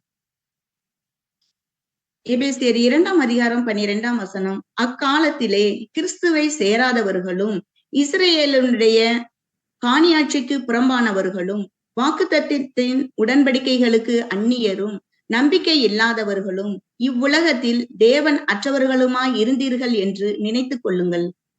அதான் அழகா சொல்றாரு, அக்காலத்தில் கிறிஸ்துவை சேராதவர்களும் யாரு, நம்ம தான் அது புறஜாதி ஜனங்கள். கரெக்டுங்களா? அப்புறம் இஸ்ரேலருடைய காணியாட்சிக்கு புறம்பானவர்கள். இஸ்ரேலர்களுக்கு நிறைய விஷயங்கள், நியாயப்பிரமாணங்கள், நிறைய கோட்பாடுகள், உடன்படிக்கைகள் எல்லாம் இருந்தது. அது எதுலயுமே நம்மளுக்கு என்ன இல்லைங்க, அங்க எந்த சம்பந்தமே இல்ல. வாக்கு தத்தத்தின் உடன்படிக்கைக்கு அந்நியருமா நம்ம என்ன பண்ணிட்டு இருந்தோம்னா அங்க இருந்துட்டு இருந்தோம் இந்த புறஜாதி ஜனங்கள். நம்பிக்கை இல்லாதவர்களும் இவ்வுலகத்தில் தேவன் அற்றவர்களுமாய் இருந்தோம். அப்படின்னா தேவனே யாருன்னு தெரியாம இந்த புறஜாதி ஜனங்கள் என்ன பண்ணிட்டு இருந்தாங்கன்னா அங்க வாழ்ந்துட்டு இருந்தாங்க. கரெக்டுங்களா? பழைய ஏற்பாட்டுல கூட தேவனுக்கு என்னதான் சொல்லுவாங்க, ஆபிரகாமின் தேவனும், ஈசாக்கின் தேவனும், யாக்கோபின் தேவனும் தான் பேரே. கரெக்டுங்களா? புறஜாதி ஜனங்களுக்கு தேவன் யாருன்னு கூட என்னங்க அங்க தெரியாது அப்படின்னு சொல்லிட்டு பாக்குறோம். நம்ம கூட எப்பதான் தேவனை பத்தி தெரிஞ்சுக்கிட்டோம், போன சண்டே தான் என்ன பண்ணிருக்கோம், தேவன் யாருன்னே என்ன பண்ணிருக்கிறோம்னா அங்க தெரிஞ்சிருக்கிறோம் அப்படின்னு சொல்றோம். கரெக்டுங்களா? அப்ப அது வரைக்கும் இந்த புறஜாதி ஜனங்கள் எப்படிதான் இருந்திருக்கிறாங்கன்னா தேவன் அற்றவர்களாக தாங்க இருந்திருக்கிறாங்க அப்படின்னு சொல்லிட்டு பாக்குறோம். அப்படின்னா இப்படி இருந்த நம்ம, இந்த யாக்கோபை போல இப்படி இருந்த நம்ம, ஆனா தேவன்ட்ட போய் ஆசீர்வாதத்தை வாங்கிக்கணும், அப்பாட்ட போய் ஆசீர்வாதத்தை வாங்கிக்கணும் அப்படின்னா அதுக்கு ஒரே ஒரு வாய்ப்பு தான். அது யாருங்க, அம்மா ரெபேக்காள் தான். ஏன்னா அங்க யாக்கோபு அவங்க அம்மா சொன்னதை கேட்டதுனால என்ன ஆயிடுச்சு அப்படின்னு சொல்லிட்டு பார்த்தோம்னா, அந்த ஆசீர்வாதத்த அப்பாட்ட வாங்கிக்கிட்டாங்க. அதே போல புறஜாதி ஜனங்களாகிய நம்மளும் தேவன்ட்ட இருந்து ஆசீர்வாதங்கள வாங்கிக்கணும் அப்படின்னு சொல்லிட்டு பார்த்தோம்னா, அதுக்கு நம்மளுக்கு ஒரே ஆப்ஷன் யாரு அப்படின்னா, நம்மளுடைய கர்த்தராகிய இயேசு கிறிஸ்து மட்டும் தான். வாசிக்கலாம் பாருங்க. எபேசியர் 2ஆம் அதிகாரம் 13ஆம் வசனம். எபேசியர் 2ஆம் அதிகாரம் 13ஆம் வசனம். முன்னே தூரமாய் இருந்த நீங்கள் இப்பொழுது கிறிஸ்து இயேசுவுக்குள் கிறிஸ்துவின் இரத்தத்தினாலே சமீபமானீர்கள். அப்பன்னா முன்ன ரொம்ப தூரமா இருந்தோம். தேவன் யாருன்னே தெரியாது. கரெக்ட்டுங்களா? எந்த ஒரு விஷயமுமே இஸ்ரவேல் ஜனங்களுக்கு குடுத்த எந்த ஒரு விஷயமே நம்மளுக்கு கிடையாது. அப்படி தூரமா இருந்த நீங்கள், இப்பொழுது கிறிஸ்து இயேசுவுக்குள் கிறிஸ்துவின் இரத்தத்தினாலே அவருடைய ஈடுபலியின் மூலியமாக நம்ம என்ன ஆகுறோம் அப்படின்னா, சமீபமாகுறோம். ரொம்ப க்ளோஸ் ஆகுறோம். யாரோடங்க? அப்பாவோட, பிதாவாகிய தேவனோட. அது எப்படி நடக்குது அப்படின்னா, இயேசு கிறிஸ்துவால மட்டும் தான் அத செய்ய முடியும் அப்படின்றதையுமே என்ன பண்றோம்னா, அங்க பார்க்கிறோம். அப்பன்னா இந்த ஒரு விஷயத்த அவர் ஸ்டார்ட் பண்ணிட்டு, இத செஞ்சு முடிச்சுட்டு, அவருடைய காலத்துக்கு அப்புறம் அவர் என்ன பண்றாரு அப்படின்னு சொல்லிட்டு பார்த்தோம்னா, இயேசு கிறிஸ்துவுக்கு அப்புறம் யாருங்க? அப்போஸ்தலர்கள்லாம் இருந்தாங்கல்ல. அவங்களையும் என்ன பண்றாருன்னா, இதே ஒரு விஷயத்த போய் எல்லா இடத்துலயும் சொல்ல சொல்றாரு. வாசிக்கலாம் பாருங்க. கலாத்தியர் 2ஆம் அதிகாரம் 7ஆம் வசனம். கலாத்தியர் 2ஆம் அதிகாரம் 7ஆம் வசனம். அதுவும் அல்லாமல் விருத்த சேனம் உள்ளவர்களுக்கு அப்போஸ்தலனாய் இருக்கும்படி பேதுருவை பலப்படுத்தினவர் புறஜாதிகளுக்கு அப்போஸ்தலனாய் இருக்கும்படி என்னையும் பலப்படுத்தினபடியால். அப்பன்னா விருத்த சேதனம் உள்ளவர்கள்லாம் இஸ்ரேல் ஜனங்களுக்கு. இஸ்ரேல் ஜனங்களுக்கு தேவன் யார குடுத்திருந்தாருன்னா, அப்போஸ்தலனாகிய பேதுருவ என்ன பண்ணியிருந்தாருன்னா, அங்க குடுத்திருந்தாரு அப்படின்னு சொல்லிட்டு பார்க்கிறோம். அதே போல புறஜாதி ஜனங்களுக்குமே ஒரு அப்போஸ்தலர் தேவன் அங்க என்ன பண்றாருன்னா, அப்பாயிண்ட் பண்றாரு. யாரு அப்படின்னா, புறஜாதிகளுக்கு அப்போஸ்தலனாய் இருக்கும்படி என்னையும் அப்படின்னு பவுல் அப்போஸ்தலன் அங்க என்ன பண்றாருன்னா, அங்க ஸ்பெஷல் அப்பாயின்ட்மென்ட். யாருங்க? நம்மளுக்குன்னே அப்போஸ்தலனாகிய பவுல் அங்க என்ன பண்றாருன்னா, அங்க அப்பாயிண்ட் பண்றாங்க அப்படின்னு சொல்லிட்டு நம்ம பார்க்கிறோம். ஓகேங்களா? ஆனா, நம்மளுடைய ஒரே வேலை என்ன அப்படின்னு சொல்லிட்டு பார்த்தோம்னா, இயேசு கிறிஸ்து என்ன சொல்றாங்களோ, அத கேட்டு அதன்படி நம்ம நடந்தாவே போதும். என்ன பண்ணிடலாம்? தேவன்ட்ட இருந்து அந்த ஆசீர்வாதங்கள வாங்கிடலாம் அப்படின்னு சொல்லிட்டு பார்க்கிறோம். ஏன்னா, அங்க யாக்கோப் கூட என்ன பண்ணுவாரு அப்படின்னு சொல்லிட்டு பார்த்தோம்னா, அங்க கேட்பாரு. இல்ல அப்பா வந்து ஆசீர்வதிக்கிறதற்கு பதிலா என்ன ஏதாவது சாபத்த குடுத்துட்டா என்ன பண்றது? அப்படின்னு சொல்லிட்டு கூட அவர் என்ன பண்ணுவாருங்க, கொஞ்சம் பயப்படுவாரு. கரெக்ட்டுங்களா? அதுக்கு தான் அங்க அந்த ஆதியாகமம் 27ஆம் அதிகாரம் 13ஆம் வசனம் கூட வாசிப்போம். அதற்கு அவங்க தாய் என்ன சொல்லுவாங்கன்னா, ரெபெக்கா என்ன சொல்லுவாங்கன்னா, "என் மகனே, உன்மேல் வரும் சாபம் என்மேல் வரட்டும். அப்படி ஏதாவது தப்பா நடந்துச்சுன்னா, அதை நான் பார்த்துக்கிறேன்ப்பா. என் சொல்லை மாத்திரம் கேட்டு நீ போய் அவைகளை என்னிடத்தில் கொண்டு வா." அப்பன்னா நான் சொல்ற விஷயங்கள மட்டும் நீ கேட்டு செஞ்சா போதும்.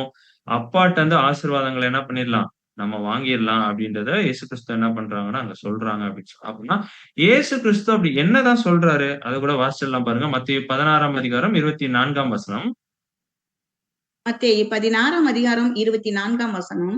அப்பொழுது இயேசு தம்முடைய சீஷர்களை நோக்கி, ஒருவன் என்னை பின்பற்றி வர விரும்பினால் அவன் தன்னைத்தான் வெறுத்து தன் சிலுவையை எடுத்துக்கொண்டு என்னை பின்பற்ற கடவன். அப்பன்னா இயேசு கிறிஸ்து என்ன சொல்றாருன்னா, "நீ என்னோட சீஷன் ஆகணுமா? என்னை பின்பற்றி வரணுமா?" அப்படின்னா என்ன பண்ணு? ஒருவன் என்னை பின்பற்றி வர விரும்பினால் விருப்பம் இருக்கா? இருந்துச்சுன்னா, அவன் தன்னைத்தான் வெறுத்து தன் சிலுவையை எடுத்துக்கொண்டு என்னை பின்பற்ற கடவன். இந்த வசனத்துக்கு நம்ம என்ன பண்ணியிருப்போம் இதுவரைக்கும்? இந்த கிளாஸஸ்ல நெறைய வாட்டி அர்த்தம் பார்த்திருப்போம். கரெக்ட்டுங்களா? அப்பன்னா அந்த ஒரு 3 வழி பாடத்துல கூட பார்த்திருப்போம். கரெக்ட்டா? அந்த இடுக்கமான ஒரு வாசல்ல நேரோ பாத் கரெக்ட்டுங்களா? அந்த இடுக்கமான ஒரு வாசல் வழியாக போற விஷயத்த குறிச்சு இயேசு கிறிஸ்து என்ன பண்றாருங்க? அங்க பேசிட்டு இருக்கிறார் அப்படின்னு சொல்லிட்டு பார்க்கிறோம். கரெக்ட்டுங்களா? அப்போ ஒருத்தன் தன்னைத்தான் வெறுத்து ஒரு சுயநலம் இல்லாத ஒரு வாழ்க்கைய வாழ்ந்து அங்க என்ன பண்ணணும்? இயேசு கிறிஸ்து எப்படி வாழ்ந்தாரோ, அதே போல நம்மளுமே அங்க வாழ வேண்டியவர்களா அங்க இருக்கிறோம் அப்படின்னு சொல்லிட்டு பார்க்கிறோம். ஆனா, இஸ்ரவேல் ஜனங்கள் கூட வந்து பார்த்தீங்கன்னா, இதே போல ரொம்ப வைராக்கியமா இருந்தாங்க. கரெக்ட்டுங்களா? அத குறிச்சு கூட அப்போஸ்தலனாகிய பவுல் சொல்றாரு பாருங்க. வாசிக்கலாம் ரோமர் 10ஆம் அதிகாரம் முதல் 2 வசனங்கள். ரோமர் 10ஆம் அதிகாரம் முதல் 2 வசனங்கள். சகோதரரே, இஸ்ரவேலர் ரட்சிக்கப்பட வேண்டும் என்பதே என் இருதயத்தின் விருப்பமும் நம் நான் தேவனை நோக்கி செய்யும் விண்ணப்பமாய் இருக்கிறது. தேவனை பற்றி அவர்களுக்கு வைராக்கியம் உண்டென்று அவர்களை குறித்து சாட்சி சொல்லுகிறேன். ஆகிலும் அது அறிவுக்கு ஏற்ற வைராக்கியம் அல்ல. அப்பன்னா இஸ்ரவேல் ஜனங்கள் கூட ரொம்ப வைராக்கியமா இருந்த மாரி இருக்கு. கரெக்ட்டுங்களா? தேவனை பற்றிய அவர்களுக்கு வைராக்கியம் உண்டு என்று அவர்களை குறித்து சாட்சி சொல்கிறேன். ஆகிலும் அது அறிவுக்கேற்ற வைராக்கியம் இல்ல. அவங்களுமே எப்படி இருந்திருக்கிறாங்க? இஸ்ரேல் ஜனங்களுமே ரொம்ப வைராக்கியம் உள்ளவர்களா இருந்தாங்க. ஆனா அது எப்படி இல்ல? அறிவுக்கேற்ற வைராக்கியம் இல்ல. இந்த ஒரு ஃபோட்டோல கூட பார்த்தீங்கன்னா, இஸ்ரேல் ஜனங்கள் என்ன பண்ணிட்டு இருக்காங்க? அந்த வெஸ்டர்ன் வால்ல போயிட்டு. ஆமா. முட்டி முட்டி என்ன பண்ணுவாங்கன்னா, பிரேயர் பண்ணிட்டே இருக்கிறாங்க. இன்னைக்கு வரைக்கும் பிரேயர் பண்றாங்க. எதுக்கு? மேசியா வருவாருன்னு. வைராக்கியம்லாம் இருக்கு. ஆனா என்ன இல்ல? அது அறிவுக்கேற்ற வைராக்கியமாக அங்க இல்ல. அதே போல தான் ஏசாவுமே அங்க இருந்தாரு. ஏசாவுக்கு அப்பா கேட்ட உடனே, உடனே போய் வேட்டையாடி சமைச்சு எல்லாம் எடுத்துட்டு வந்தார். ரொம்ப பிரியமா எல்லாமே பண்ணாரு. ஆனா என்ன ஆயிடுச்சு? அப்பா, அம்மாவ பாத்துக்கணும் அப்படின்னு இருக்கிற அந்த ஒரு சிரேஷ்ட புத்திர பாகத்த என்ன பண்ணிட்டாரு? ரொம்ப கேர்லெஸ்ஸா, துச்சமா அத நெனச்சு அங்க என்ன பண்ணிட்டாருன்னா, அங்க விட்டுட்டாரு அப்படின்னு சொல்லிட்டு நம்ம பாக்கலாம். புரியுதுங்களா? ஆனா, அந்த ஒரு ஆவிக்குரிய இஸ்ரவேலர்கள் எப்படி இருந்தாங்க தெரியுமா? எப்படி ஒரு வைராக்கியமா இருந்தாங்க அப்படின்னா, வாசிக்கலாம் பாருங்க. ஏசாயா 59ஆம் அதிகாரம் 17ஆம் வசனம். ஏசாயா 59ஆம் அதிகாரம் 17ஆம் வசனம். அவர் நீதியை மார்க்கவசமாக அணிந்து, இரட்சிப்பென்னும் சீராவை தமது சிரசில் தரித்து, நீதி சரிக்கட்டுதல் என்னும் வஸ்திரங்களை உடுப்பாக உடுத்து, வைராக்கியத்தை சால்வையாக பொறுத்து கொண்டார். அப்பன்னா இது யார குறிச்சு பேசிட்டு இருக்கிறாரு அப்படின்னு சொல்லிட்டு பார்த்தோம்னா, புறஜாதி ஜனங்கள் எப்படி இருக்கணும் அப்படின்னு சொல்லிட்டு அப்படியே லிஸ்ட் குடுத்துக்கிட்டே இருக்கிறாரு. அப்படியே சொல்லிட்டு தான் சொல்றாரு, வைராக்கியத்தை சால்வையாக போத்திக் கொண்டார்கள். யாரு? இந்த புறஜாதி ஜனங்கள் எப்படி இருப்பாங்களாம். அப்பன்னா இந்த ஒரு இடுக்கமான ஒரு பாதையில நடக்கணும்னு ஒரு முடிவு எடுத்துட்டா, அவ்ளோ வைராக்கியமா என்ன பண்ணுவாங்களாம், அதுல நடந்து போவாங்க அப்படின்னு சொல்லிட்டு என்ன பண்றோம்னா பார்க்கிறோம். அது இல்லாம ரெபெக்கா என்ன கூட குடுத்து அனுப்பிச்சாங்க, யாக்கோபிட்ட அனுப்பும்போது. என்னன்னா ட்ரெஸ் எல்லாம் போட்டு அனுப்பிச்சாங்க. கரெக்ட்டுங்களா? ஏன்னா, அப்பா என்ன கண்டுபிடிச்சுட்டா என்ன பண்றது? அப்படின்னு சொல்லிட்டு யாக்கோப் பயப்படும்போது, ரெபெக்கா என்ன பண்ணுவாங்க, சில ட்ரெஸ்ஸஸ்லாம் குடுப்பாங்க. இந்த மாரி ட்ரெஸ் போட்டுக்கோப்பா. போனீன்னா, அப்பா என்ன பண்ண மாட்டாரு, கண்டுபிடிக்க மாட்டாரு அப்படின்னு சொல்லுவாங்க. கரெக்ட்டுங்களா? சோ அது கூட என்ன வஸ்திரம் அப்படின்றத வாசிக்கலாம் பாருங்க. ஏசாயா 61ஆம் அதிகாரம் 10ஆம் வசனம். ஏசாயா 61ஆம் அதிகாரம் 10ஆம் வசனம். கர்த்தருக்குள் பூரிப்பாய் மகிழுகிறேன். என் தேவனுக்குள் என் ஆத்துமா களி கூர்ந்திருக்கிறது. மணவாளன் ஆபரணங்களினால் தன்னை அலங்கரித்துக் கொள்ளுகிறதற்கும், மணவாட்டி நகைகளினால் தன்னை சிங்காரித்துக் கொள்ளுகிறதற்கும் ஒப்பாக, அவர் இரட்சிப்பின் வஸ்திரங்களை எனக்கு உடுத்தி, நீதியின் சால்வையை எனக்கு தரித்தார். ஆ அப்பன்னா இங்க என்ன நம்மளுக்கு தெரியுது அப்படின்னா, மணவாட்டி நகைகளில் தன்னை சிங்காரித்துக் கொள்வதற்கும் ஒப்பாக, அவர் இரட்சிப்பின் வஸ்திரங்களை என்ன பண்ணியிருக்கிறார்? எனக்கு உடுத்தி, நீதியின் சால்வையை எனக்கு தரித்தார். அப்பன்னா இத பத்தி டீட்டெயில்டா பின்னாடி பேப்டிசம்னு ஒரு சப்ஜெக்ட் கூட பார்ப்போம். அதுல கூட நம்ம பார்க்கலாம். அப்பன்னா, இந்த மாரி நீதியின் வஸ்திரத்தையும், இரட்சிப்பின் வஸ்திரங்களையும் நம்மளுக்காக அங்க இயேசு கிறிஸ்து என்ன பண்ணியிருக்கிறார்ன்னா, அங்க குடுத்திருக்கிறார் அப்படின்னு சொல்லிட்டு பார்ப்போம். எப்படி ரெபெக்கா அங்க யாக்கோபுக்கு குடுத்தாங்களோ. அதுக்கப்புறம் இந்த ட்ரெஸ் குடுத்ததுக்கு அப்புறம் ரெபெக்கா என்ன சொன்னாங்க? யாக்கோபுட்ட. "போய் 2 வெள்ளாட்டு கடாவ பிடிச்சுட்டு வாப்பா" அப்படின்னு சொல்லுவாங்க. கரெக்ட்டுங்களா? அப்படின்னா 2 வெள்ளாட்டு கடா எதை குறிக்கும்? அப்படின்றத கூட நம்ம என்ன பண்ணலாம்னா, அடுத்தது கண்டுபிடிக்கலாம். அப்பன்னா 2 ஆடு இருக்கு. கரெக்ட்டுங்களா? அதுல 1 ஆடு எது அப்படின்னு சொல்லிட்டு பார்த்தோம் அப்படின்னா, யாரா இருக்குங்க 1 ஆடு? ஆடுன்னு சொன்னாவே நம்மளுக்கு யாரு தான் ஃபர்ஸ்ட் ஞாபகம் வருவா அப்படின்னா, யோவான் ஸ்நானகன் ஒரு இன்ட்ரோடக்ஷன் பண்ணுவாரு. கரெக்ட்டுங்களா? "இதோ உலகத்தின் பாவத்தை சுமந்து தீர்க்கிற தேவ ஆட்டுக்குட்டி" அப்படின்னு சொல்லிட்டு பார்க்கிறோம். அது யாருங்க? இயேசு கிறிஸ்துவோடைய பலி. ஏன்னா 2 ஆட அடிச்சு தான் அங்க அப்பாட்ட என்ன பண்ணாங்க? எடுத்துட்டு போய் அங்க குடுத்தாங்க அப்படின்னு சொல்லிட்டு நம்ம பார்க்கிறோம். அப்பன்னா, ஒரு ஆடு அதோடைய பலி எது அப்படின்னு சொல்லிட்டு பார்த்தோம்னா, நம்மளுடைய கர்த்தராகிய இயேசு கிறிஸ்துவோடைய பலியை அது குறிக்குது. அது எப்படி இருந்தது தேவனுடைய பார்வையில அப்படின்னு சொல்லிட்டு பார்த்தோம்னா, சுகந்த வாசனையாக அங்க இருந்தது. எப்படி ஈசாக்கு அத ரொம்ப விரும்பி சாப்பிட்டாரோ, அதே போல பிதாவாகிய தேவனுக்கு நம்மளுடைய கர்த்தராகிய இயேசு கிறிஸ்துவோடைய அந்த ஒரு ஈடுபலி எப்படி இருந்தது அப்படின்னு சொல்லிட்டு பார்த்தோம்னா, சுகந்த வாசனையாக அங்க இருந்தது அப்படின்னு சொல்லிட்டு பார்க்கிறோம். அப்ப இன்னொரு ஒரு ஆடு இருக்கே, அது என்னது அப்படின்னு சொல்லிட்டு பார்த்தோம்னா, அது யாரை குறிக்கும் அப்படின்னா, சபையின் பலி. யாருங்க சபை? நம்ம சபைன்னு ஒரு பாடம் பார்த்திருப்போம். நம்ம தான். கரெக்ட்டுங்களா? அப்பன்னா இந்த ஒரு புறஜாதிகள், அதுல வர இந்த 1,44,000 பேர்கள் அப்படின்னு சொல்லிட்டு நம்ம பார்ப்போம். கரெக்ட்டுங்களா? அப்ப அந்த 1,44,000 பேருடைய பலி எப்படி இருக்கும் அப்படின்னு சொல்லிட்டு பார்த்தோம்னா, இயேசு கிறிஸ்துவோடைய பலியைப் போலவே இருக்கும். அவரு எப்படி வந்து ஒரு சுகந்த வாசனையாக பிதாவுக்கு அங்க குடுத்தாரோ, அதே போல இந்த 1,44,000 பேரும் இந்த சபை வகுப்பாருமே என்ன பண்ணுவாங்கன்னா, தேவனுக்கு அவங்களுடைய வாழ்க்கையே என்ன பண்ணுவாங்கன்னா, சுகந்த வாசனையாக அங்க என்ன பண்ணுவாங்கன்னா, அங்க குடுப்பாங்க. ஏன்னா, அவங்க அப்பா வந்து அங்க மோந்து பார்த்தாரு. கரெக்ட்டுங்களா? ஈசாக்கு என்ன பண்ணுவாருங்க, யாக்கோப கூப்ட்டு முகர்ந்து பார்ப்பாரு. கரெக்ட்டுங்களா? அதே போல தான் இயேசு கிறிஸ்துவோடைய பலிய எப்படி தேவன் அங்கீகரிச்சாரோ, அதே போல நம்மளுடைய பலியுமே அங்க அங்கீகரிக்கணும் அப்டின்னும்போது, அங்க நம்மளுமே எப்படி குடுக்கணுங்க. இயேசு கிறிஸ்து எப்படி குடுத்தாரோ, அதே போல ஒரு பலிய நம்மளுமே அங்க குடுக்கணும் அப்டின்னு சொல்லிட்டு பார்க்கிறோம். அப்பனா நம்மளுக்கு ரோல் மாடலே யாரு தான் அப்டின்னு சொல்லிட்டு பார்த்தோம்னா, 1 பேதுரு 2ஆம் அதிகாரம் 21ஆம் வசனம் வாசிக்கலாம். 1 பேதுரு 2ஆம் அதிகாரம் 21ஆம் வசனம். இதற்காக நீங்கள் அழைக்கப்பட்டும் இருக்கிறீர்கள். ஏனெனில் கிறிஸ்துவும் உங்களுக்காய் பாடுபட்டு நீங்கள் தம்முடைய அடிச்சுவடுகளை தொடர்ந்து வரும்படி உங்களுக்கு மாதிரியை பின்வைத்து போனார். அப்பனா கிறிஸ்துவும் உங்களுக்காக, அந்த உங்களுக்காக யாரு? நம்ம தான் புறஜாதிகள், இந்த சபை வகுப்பார் தான். நம்மளுக்காக பாடுபட்டிருக்கிறார். ஒரு ஆடு கரெக்ட்டுங்களா? நம்மளுக்காக பாடுபட்டிருக்கிறார். இப்ப அவர் பாடுபட்ட போலவே நம்மளையும் பாடுபட சொல்றார். அதான் சொல்றார். நீங்கள் தம்முடைய அடிச்சுவடுகளை தொடர்ந்து வரும்படி உங்களுக்கு மாதிரியை பின்வைத்து போனார். அப்படின்னா அவர் நடந்து போயிட்டாரு. அதே ஒரு பாதச்சுவட்டுல நம்மளையுமே என்ன பண்ண சொல்றாருன்னா, அங்க பின்னாடி நடந்து வர சொல்றாரு. அது ஒரு மாதிரி, ஒரு ரோல் மாடல் அப்படின்னு சொன்னாவே நம்மளுக்கு யாரு தான் அப்படின்னா, நம்மளுடைய கர்த்தராகிய இயேசு கிறிஸ்து தான். ஏன்னா, அவர் நடந்து போயிட்டாருங்களா, அவர் எங்க போனாரோ அதே இடத்துக்கு நம்மளும் என்ன பண்ணிரலாம், அதே பாதச்சுவட்டுல நடந்தோம்னா, அவர் போன இடத்துக்குமே நம்மளுமே அங்க போயிரலாம் அப்படின்னு சொல்லிட்டு நம்ம பார்க்கிறோம்.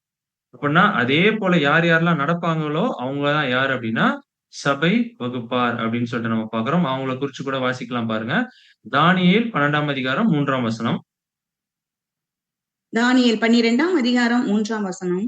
ஞானவான்கள் ஆகாய மண்டலத்தின் ஒளியைப் போலவும் அநேகரை நீதிக்குட்படுத்துகிறவர்கள் நட்சத்திரங்களைப் போலவும் என்றென்றைக்கும் உள்ள சதா காலங்களிலும் பிரகாசிப்பார்கள். அப்ப ஞானவான்கள் யாருங்க? இந்த சபை வகுப்பார குறிச்சு பேசிட்டு இருக்காங்க. அந்த புறஜாதிகள்ல இருந்து வர அந்த ஒரு வகுப்பார குறிச்சு அங்க பேசிட்டு இருக்கிறாங்க. ஞானவான்கள் ஆகாய மண்டலத்தின் ஒளியைப் போலவும். ஏன்னா இவங்க எங்க தான் இருக்க போறாங்க? பரலோகத்துல தான் இருக்க போறாங்க. ஆகாய மண்டலத்துல ஒளிய போல அவங்க பிரகாசிக்க போறாங்க அப்படின்னு சொல்லிட்டு பார்க்கிறோம். யாக்கோபுக்கு கூட இந்த மாரி தான் ஒரு பேர் குடுக்கப்பட்டது. கரெக்ட்டுங்களா? யாக்கோபு யாருங்க? ஞானவான் அப்படின்லாம் என்ன பண்ணோம்? குணசாலி அப்படின்னு சொல்லிட்டு நம்ம பார்த்தோம். கரெக்ட்டுங்களா? அப்படின்னா இந்த ஒரு சபை வகுப்பார் தான் அங்க எப்படி இருக்க போறாங்க அப்படின்னு சொல்லிட்டு பார்த்தோம்னா, இந்த வானத்துக்குரிய அந்த ஒரு ஆசீர்வாதத்துக்குள்ளாக அங்க போகப் போறாங்க அப்படின்னு சொல்லிட்டு நம்ம பார்க்கிறோம். அததான் வந்து ஈசாக்கு கூட அங்க குடுத்திருப்பார். வானத்து பனியையும், பூமியின் கொழுமையையும் அவங்க வானத்துல இருந்து என்ன பண்ண போறாங்கன்னா, இந்த பூமிய என்ன பண்ண போறாங்க? அங்க அரசாட்சி பண்ண போறாங்க. நம்ம 3ஆம் உலக பாடத்துல கூட நம்ம பார்த்திருப்போம். 5ஆம் உலக பேரரசு பாடத்துல எல்லாம் கூட பார்த்தோம். எப்படின்னா, இவங்க வானத்துல போயிட்டு அங்கிருந்து பூமிய என்ன பண்ண போறாங்கன்னா, ஆசீர்வதிக்க போறாங்க. அங்க அரசாட்சி செய்ய போறாங்க. யாரோட?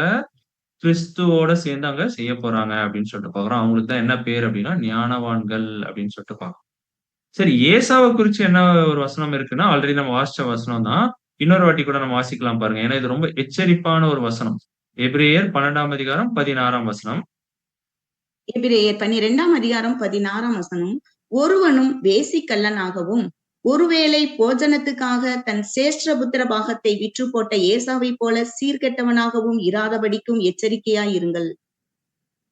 அப்படின்னா என்ன சொல்றாருங்க ஏசாவ பத்தி தேவன் சொல்லும்போது, ஒருவேளை போஜனத்திற்காக, சின்ன சின்ன விஷயங்களுக்காக என்ன பண்ணிட்டாருங்க ஏசா? ஒரு மாபெரும் ஒரு வாய்ப்ப என்ன பண்ணிட்டாருன்னா, அங்க இழந்துட்டாரு. சீர்கெட்டவனாகவும் இராதபடிக்கு எச்சரிக்கையா இருங்க. ரொம்ப ஒரு வார்னிங் என்ன பண்றாருங்க, நம்மளுக்கு அங்க தேவன் அங்க குடுக்குறாரு. ஏசாவ போல சின்ன சின்ன விஷயங்களுக்காக எத விட்டுற வேணாம். இந்த ஒரு மாபெரும் ஆசீர்வாதங்களை என்ன பண்ணிட வேணாம் அப்டின்னா, அங்க விட்டுறாரு. இந்த இடுக்கமான பாதையில நடக்கணும் அப்டின்னு சொல்லும்போது, கண்டிப்பா கஷ்டங்கள் வரும். நெறைய வழிகள் இருக்கும். கரெக்ட் தான். ஆனா, அத நம்ம பார்த்து நடந்துட்டோம். கொஞ்சம் கஷ்டப்பட்டு நடந்துட்டோம் அப்டின்னா, என்ன கிடைச்சிரும்? வானத்து நட்சத்திரமா போற அந்த ஒரு மாபெரும் ஒரு வாய்ப்பு அங்க கிடைக்கும். அப்படி இல்ல, அந்த சின்ன சின்ன கஷ்டத்த கூட நம்மளால பொறுக்க முடியல, அத தாண்டி வர முடியல அப்படின்னா, ஏசா என்ன பண்ணாருங்க கடைசியா? அவங்க அப்பாட்ட போய் அழுதாரு. மன்றாடி அழுதாரு. ஏதாவது எனக்கு கொஞ்சமாவது ஆசீர்வாதம் இருக்கா? எல்லாத்தையும் இப்படி என் தம்பிட்ட குடுத்துட்டீங்களே அப்படின்னு சொல்லிட்டு என்ன பண்ணாருங்க, அங்க விழுந்து அழுதாரு பார்த்தீங்களா? அந்த நிலைமைக்கு நம்மளுமே என்ன பண்ணுவோம்னா, அங்க தள்ளப்படுவோம் அப்படின்னு சொல்லிட்டு நம்ம பார்க்கிறோம். ஓகேங்களா? சோ இப்படிதான் யாரு இருப்பா அப்படின்னு சொல்லிட்டு பார்த்தோம்னா, ஏசா இஸ்ரேல் ஜனங்களுமே என்ன பண்ணுவாங்க? அங்க அழுதுட்டு இருப்பாங்க அப்படின்னு சொல்லிட்டு பார்க்கிறோம். படிக்கலாம் பாருங்க. சகரியா 12ஆம் அதிகாரம் 10ஆம் வசனம். சகரியா 12ஆம் அதிகாரம் 10ஆம் வசனம். நான் தாவீது குடும்பத்தாரின் மேலும் எருசலேம் குடிகளின் மேலும் கிருபையின் ஆவியையும் விண்ணப்பங்களின் ஆவியையும் ஊற்றுவேன். அப்பொழுது அவர்கள் தாங்கள் குத்தின என்னை நோக்கி பார்த்து, ஒருவன் தன் ஒரே பேரானவனுக்காக புலம்புகிறது போல எனக்காக புலம்பி, ஒருவன் தன் தலைச்சன் பிள்ளைக்காக துக்கிக்கிறது போல எனக்காக மனம் கசந்து துக்கிப்பார்கள். அப்பன்னா கடைசி காலத்துல அப்படிதான் நடக்கும் அப்படின்ற இஸ்ரேல் ஜனங்கள் அப்படிதான் என்ன பண்ணுவாங்க? அழுவாங்க அப்படின்னு சொல்லிட்டு பார்க்கிறோம். அப்பதான் இயேசு கிறிஸ்துவ மெசியான்னு நம்ம ஏத்துக்கல. அவர என்ன பண்ணிட்டோம்? கொலை பண்ணிட்டோம் அப்படின்றதெல்லாம் அறிஞ்சு அவங்க என்ன பண்ணுவாங்கன்னா, எப்படி அங்க ஏசா அழுதாரோ, அதே போல இஸ்ரேல் ஜனங்களுமே என்ன பண்ணுவாங்க அப்படின்னா, அங்க கடைசி காலத்துல அங்க அழுவாங்க அப்படின்னு சொல்லிட்டு பார்க்கிறோம். இன்னொரு வசனம் கூட வாசிக்கலாம் பாருங்க. எரேமியா 3ஆம் அதிகாரம் 21ஆம் வசனம். எரேமியா 3ஆம் அதிகாரம் 21ஆம் வசனம். இஸ்ரவேல் புத்திரர் தங்கள் வழியை மாறுபாடாக்கி தங்கள் தேவனாகிய கர்த்தரை மறந்ததின் நிமித்தம் அழுது கொண்டு விண்ணப்பம் செய்யும் சத்தம் உயர்ந்த ஸ்தானங்களிலே கேட்கப்படும். ஓகேங்களா. அப்ப என்ன பண்ணிட்டாங்க இஸ்ரேல் ஜனங்க, தங்கள் தேவனாகிய கர்த்தரை மறந்ததன் நிமித்தம். அப்ப மறந்துட்டாங்க. அப்பாவே என்ன இவ்ளோ விஷயம் அப்பா பண்ணியிருக்கிறாரு. ஆனாலுமே என்ன பண்ணிட்டாங்க அப்பாவ, அங்க இஸ்ரேல் ஜனங்கள் மறந்துட்டாங்க. இப்படிதான் ஏசாவுமே என்ன பண்ணாருங்க, அங்க மறந்தாங்க அப்படின்னு சொல்லிட்டு பார்க்கிறோம். எப்படி ஏசா மறந்தாருங்க, சிரேஷ்டபுத்திர பாகத்த ரொம்ப துச்சமா நடிச்சு அங்க என்ன பண்ணிட்டாருன்னா, விற்று போட்டார் அப்படின்னு சொல்லிட்டு பார்க்கிறோம். ஆனா இவ்ளோ செஞ்சாலுமே, அங்க என்ன பண்றாருன்னா, தேவன் ஒரு இரக்கத்தை அங்க இஸ்ரேல் ஜனங்களுக்கு அங்க காட்டுறாரு அப்படின்னு சொல்லிட்டு பார்க்கிறோம். அது கூட வாசிக்கலாம் பாருங்க. ரோமர் 11ஆம் அதிகாரம் 31ஆம் வசனம். ரோமர் 11ஆம் அதிகாரம் 31ஆம் வசனம். அவர்களும் இப்பொழுது கீழ்ப்படியாமல் இருந்தும் பின்பு உங்களுக்கு கிடைத்த இரக்கத்தினாலே இரக்கம் பெறுவார்கள். ம். அப்படின்னா, இப்படி இருந்த ஜனங்களுக்கு கூட தேவன் என்ன பண்றாரு அப்படின்னு சொல்லிட்டு பார்த்தோம்னா, சில இரக்கங்களை அங்க என்ன பண்றாருங்களாம், அங்க குடுக்குறாரு. அதான் சொல்றாரு. அவர்கள் இப்பொழுது கீழ்ப்படியாமல் இருக்கிறாங்க. கரெக்ட் தான். ஆனா பின்பு நான் என்ன பண்ணுவேன் அப்படின்னா, அவங்களுக்கு சில இரக்கம் பாராட்டுவேன் அப்படின்றார். அப்படிதான் ஏசாக்கு கூட என்னங்க கடைசியா கொஞ்சம் ஆசீர்வாதங்கள் அங்க அவருக்கு கிடைச்சது. கரெக்ட்டுங்களா? அந்த பூமிக்குரிய ஆசீர்வாதங்கள் அங்க கிடைச்சது. அதே போல தான் இந்த மாம்சீக இஸ்ரேல் ஜனங்களுக்குமே இந்த பூமிக்குரிய ஆசீர்வாதங்கள் அங்க கிடைக்கும். தேவன் அங்க என்ன பண்றாருங்க, கொஞ்சம் இரக்கமா அந்த சில விஷயங்களையுமே அங்க குடுக்குறாரு. ஆனா, எது போல இருக்காது? யாக்கோபு வாங்கிட்டது போல அந்த வானத்து நட்சத்திரக்குரிய அந்த ஆசீர்வாதங்கள போல இருக்காது. ஆனா, ஏதோ கொஞ்சம் ஆசீர்வாதங்கள இஸ்ரேல் ஜனங்களுக்குமே அந்த பூமிக்குரிய ஆசீர்வாதங்கள அங்க என்ன பண்றாருன்னா, அங்க குடுக்குறாரு அப்படின்னு சொல்லிட்டு பார்க்கிறோம். கடைசியா ஒரு வசனம் வாசிக்கலாம் பாருங்க. எபிரேயர் 11ஆம் அதிகாரம் 39 மற்றும் 40ஆம் வசனம். எபிரேயர் 11ஆம் அதிகாரம் 39 மற்றும் 40. இவர்கள் எல்லாரும் விசுவாசத்தினாலே நற்சாட்சி பெற்றும் வாக்குத்தத்தம் பண்ணப்பட்டதை அடையாமற் போனார்கள். அவர்கள் நம்மை அல்லாமல் பூரணர் ஆகாதபடிக்கு விசேஷித்த நன்மையானதொன்றை தேவன் நமக்கென்று முன்னதாக நியமித்திருந்தார். அப்படின்னா இங்க என்ன சொல்றாருன்னா, இந்த இஸ்ரேல் ஜனங்க இந்த எபிரேயர் 11ஆம் அதிகாரம் ஃபுல்லாவே நம்மளுக்கு தெரியும். அப்படின்னா இந்த ஒரு இஸ்ரேல் ஜனங்கள் என்ன பண்ணாங்கன்னா, ரொம்ப வைராக்கியம் உள்ளவர்களாக அங்க வாழ்ந்திருக்கிறாங்க அப்படின்னு சொல்லிட்டு நம்ம பார்க்கிறோம். இருந்தாலுமே அவங்களுடைய வைராக்கியம் எப்படி இல்ல அப்படின்னு சொல்லிட்டு பார்த்தோம்னா, தேவனுக்கு ஏற்ற விதமாக அங்க இல்ல அப்படின்னு சொல்லிட்டு பார்க்கிறோம். அதனால அவர்கள் நம்மை அல்லாமல் அப்ப அவர்கள் அப்படின்னும்போது ஏசாவ குறிக்குது. நம்மை அல்லாமல்னா யாக்கோபு, இந்த சபை வகுப்பார குறிக்குது. பூர்ணர் ஆகாதபடிக்கு இந்த இஸ்ரேல் ஜனங்கள் என்ன பண்ண மாட்டாங்க? பூர்ணர் ஆகாதபடிக்கு விசேஷித்த நன்மையானதொன்றை தேவன் நமக்கென்று முன்னதாக நியமித்து வைத்தார். அப்பன்னா நம்ம இல்லாம அவங்களுக்கு என்ன இல்ல? ஆசீர்வாதங்கள் அங்க இல்ல அப்படின்னு சொல்லிருப்பாங்க. ஓகேங்களா? அப்பன்னா நம்ம இன்னொரு விஷயம் கூட நம்ம ஆரம்பத்திலேயே பார்த்தோம். மூத்தவன் இளையவனை சேவிப்பான். அப்படின்னா ஏசா வகுப்பார் என்ன பண்ணுவாங்க? யாக்கோபு வகுப்பார கண்டிப்பா அங்க சேவிப்பார்கள் அப்படின்னு சொல்லிட்டு நம்ம பார்க்கிறோம். அப்படின்னா இங்க யார் குறிக்குது யாக்கோபு வகுப்பார்? வானத்துல இருந்து அரசாட்சி பண்ணக்கூடிய அந்த 1,44,000 பேராகிய அந்த சபை வகுப்பார அங்க குறிக்குது அப்படின்னு சொல்லிட்டு பார்க்கிறோம். அவங்களுக்கு யார் ஊழியம் செய்வாங்க அப்படின்னு சொல்லிட்டு பார்த்தோம்னா, இந்த பூமியில இருந்து இந்த ஏசா வகுப்பார் யார் அப்படின்னு சொல்லிட்டு பார்த்தோம்னா, இந்த இஸ்ரேல் ஜனங்கள் என்ன பண்ணுவாங்க? ஆமா. எ சபை என்ன சொல்றாங்களோ அத கேட்டு இங்க என்ன பண்ணிட்டு இருப்பாங்கன்னா, இந்த பூமியில அந்த விஷயங்கள் எல்லாத்தையுமே இங்க செஞ்சுட்டு இருப்பாங்க அப்படின்னு சொல்லிட்டு நம்ம பார்க்கிறோம். ஓகேங்களா? அதுதான் பார்க்கிறோம். மூத்தவன் இளையவனை சேவிப்பான் அப்படின்னு சொல்லிட்டு நம்ம பார்க்கிறோம். அப்பன்னா இந்த ஒரு பாடத்துல இருந்து நம்மளுக்கு என்ன ஒரு விஷயம் கத்துக்கலாம் அப்படின்னு சொல்லிட்டு பார்த்தோம்னா, நம்மளும் இந்த யாக்கோபை போல தான் என்ன பண்ணிட்டு இருக்கிறோங்க? அந்த புறஜாதி ஜனங்கள்ல இந்த ஒரு சபை வகுப்பாக ஆவறதுக்காக தான் அந்த 1,44,000ல ஒரு மெம்பர் ஆவறதுக்கு தான் என்ன பண்ணிட்டு இருக்கிறோம்? இங்க ஓடிட்டு இருக்கிறோம் அப்படின்னு சொல்லிட்டு நம்ம பார்க்கிறோம். அப்படி அந்த ஒரு ஆசீர்வாதத்த தேவன்ட்ட இருந்து நம்ம வாங்கிக்கணும் அப்படின்னா, அதுக்கு ஒண்ணே ஒண்ணு தான் செய்யணும். என்ன அப்படின்னா, அங்க எப்படி யாக்கோபு அவங்க அம்மா பேச்ச கேட்டாரோ, அதே போல நம்ம நம்மளுடைய கர்த்தராகிய இயேசு கிறிஸ்துவோடைய பேச்ச கேட்டு நம்ம நடந்தாவே போதும். நம்ம என்ன பண்ணிடலாம்? அப்பாட்ட இருந்து பிதாவாகிய தேவன்ட்ட இருந்து என்ன பண்ணிக்கலாம்னா, அந்த ஒரு மாபெரும் பரலோக வாய்ப்பை என்ன பண்ணிக்கலாம்னா, அங்க வாங்கிக்கலாம். அதுக்கு ஒரே விஷயம் தான் என்ன சொல்றாருன்னா, நீங்கள் தம்முடைய அடிச்சுவடுகளை தொடர்ந்து வரும்படி என்ன பண்ணுங்க? இயேசு கிறிஸ்து நம்மளுக்கு மாதிரிய வச்சுட்டு போயிருக்கிறார். அத அப்படியே கடைபிடிக்கணும். இன்னொரு வசனம் என்ன சொல்லுச்சு அப்படின்னா, ஒருவன் என்னை பின்பற்றி வர விரும்பினால், அவன் தன்னைத்தான் வெறுத்து என்ன பண்ணணுங்க? இயேசு கிறிஸ்து எப்படி ஒரு வாழ்க்கை வாழ்ந்தாரோ, அதே போல ஒரு வாழ்க்கையை நம்மளும் அங்க வாழ்ந்தோம் அப்படின்னா போதும். என்ன பண்ணிடலாம்னா, அப்பாட்ட இருந்து அந்த ஆசீர்வாதங்கள என்ன பண்ணிக்கலாம்னா, அங்க வாங்கிக்கலாம். சுகந்த வாசனையான ஒரு பலியை எப்படி இயேசு கிறிஸ்து குடுத்தாரோ, அதே போல நம்மளுமே என்ன பண்ணலாம்னா, அந்த ஒரு விஷயத்த அங்க செய்யலாம் அப்படின்னு சொல்லிட்டு நம்ம பார்க்கிறோம். சோ இந்த ஒரு நாளில் கூட தேவன் நம்மளுக்கு இந்த ஒரு சத்திய பாடத்தை நம்மளுக்கு கற்றுக் குடுத்திருக்கிறார். அதுக்கு அவருடைய குமாரர் மூலியமாக நாம் நன்றிகளை ஏறெடுத்துக் கொள்வோம். இதோட வந்து பார்த்தீங்கன்னா, இந்த ஒரு பாடம் முடியுது. அடுத்த வாரம் என்ன இன்னொரு மாபெரும் சத்தியம் இருக்கு. அத குறிச்சு கூட நம்முடைய பிரதர்ஸ் என்ன பண்ணுவாங்க அப்டின்னா, அங்க சொல்லுவாங்க அப்டின்றதையுமே தெரிவிச்சுக் கொள்கிறோம். Thank you.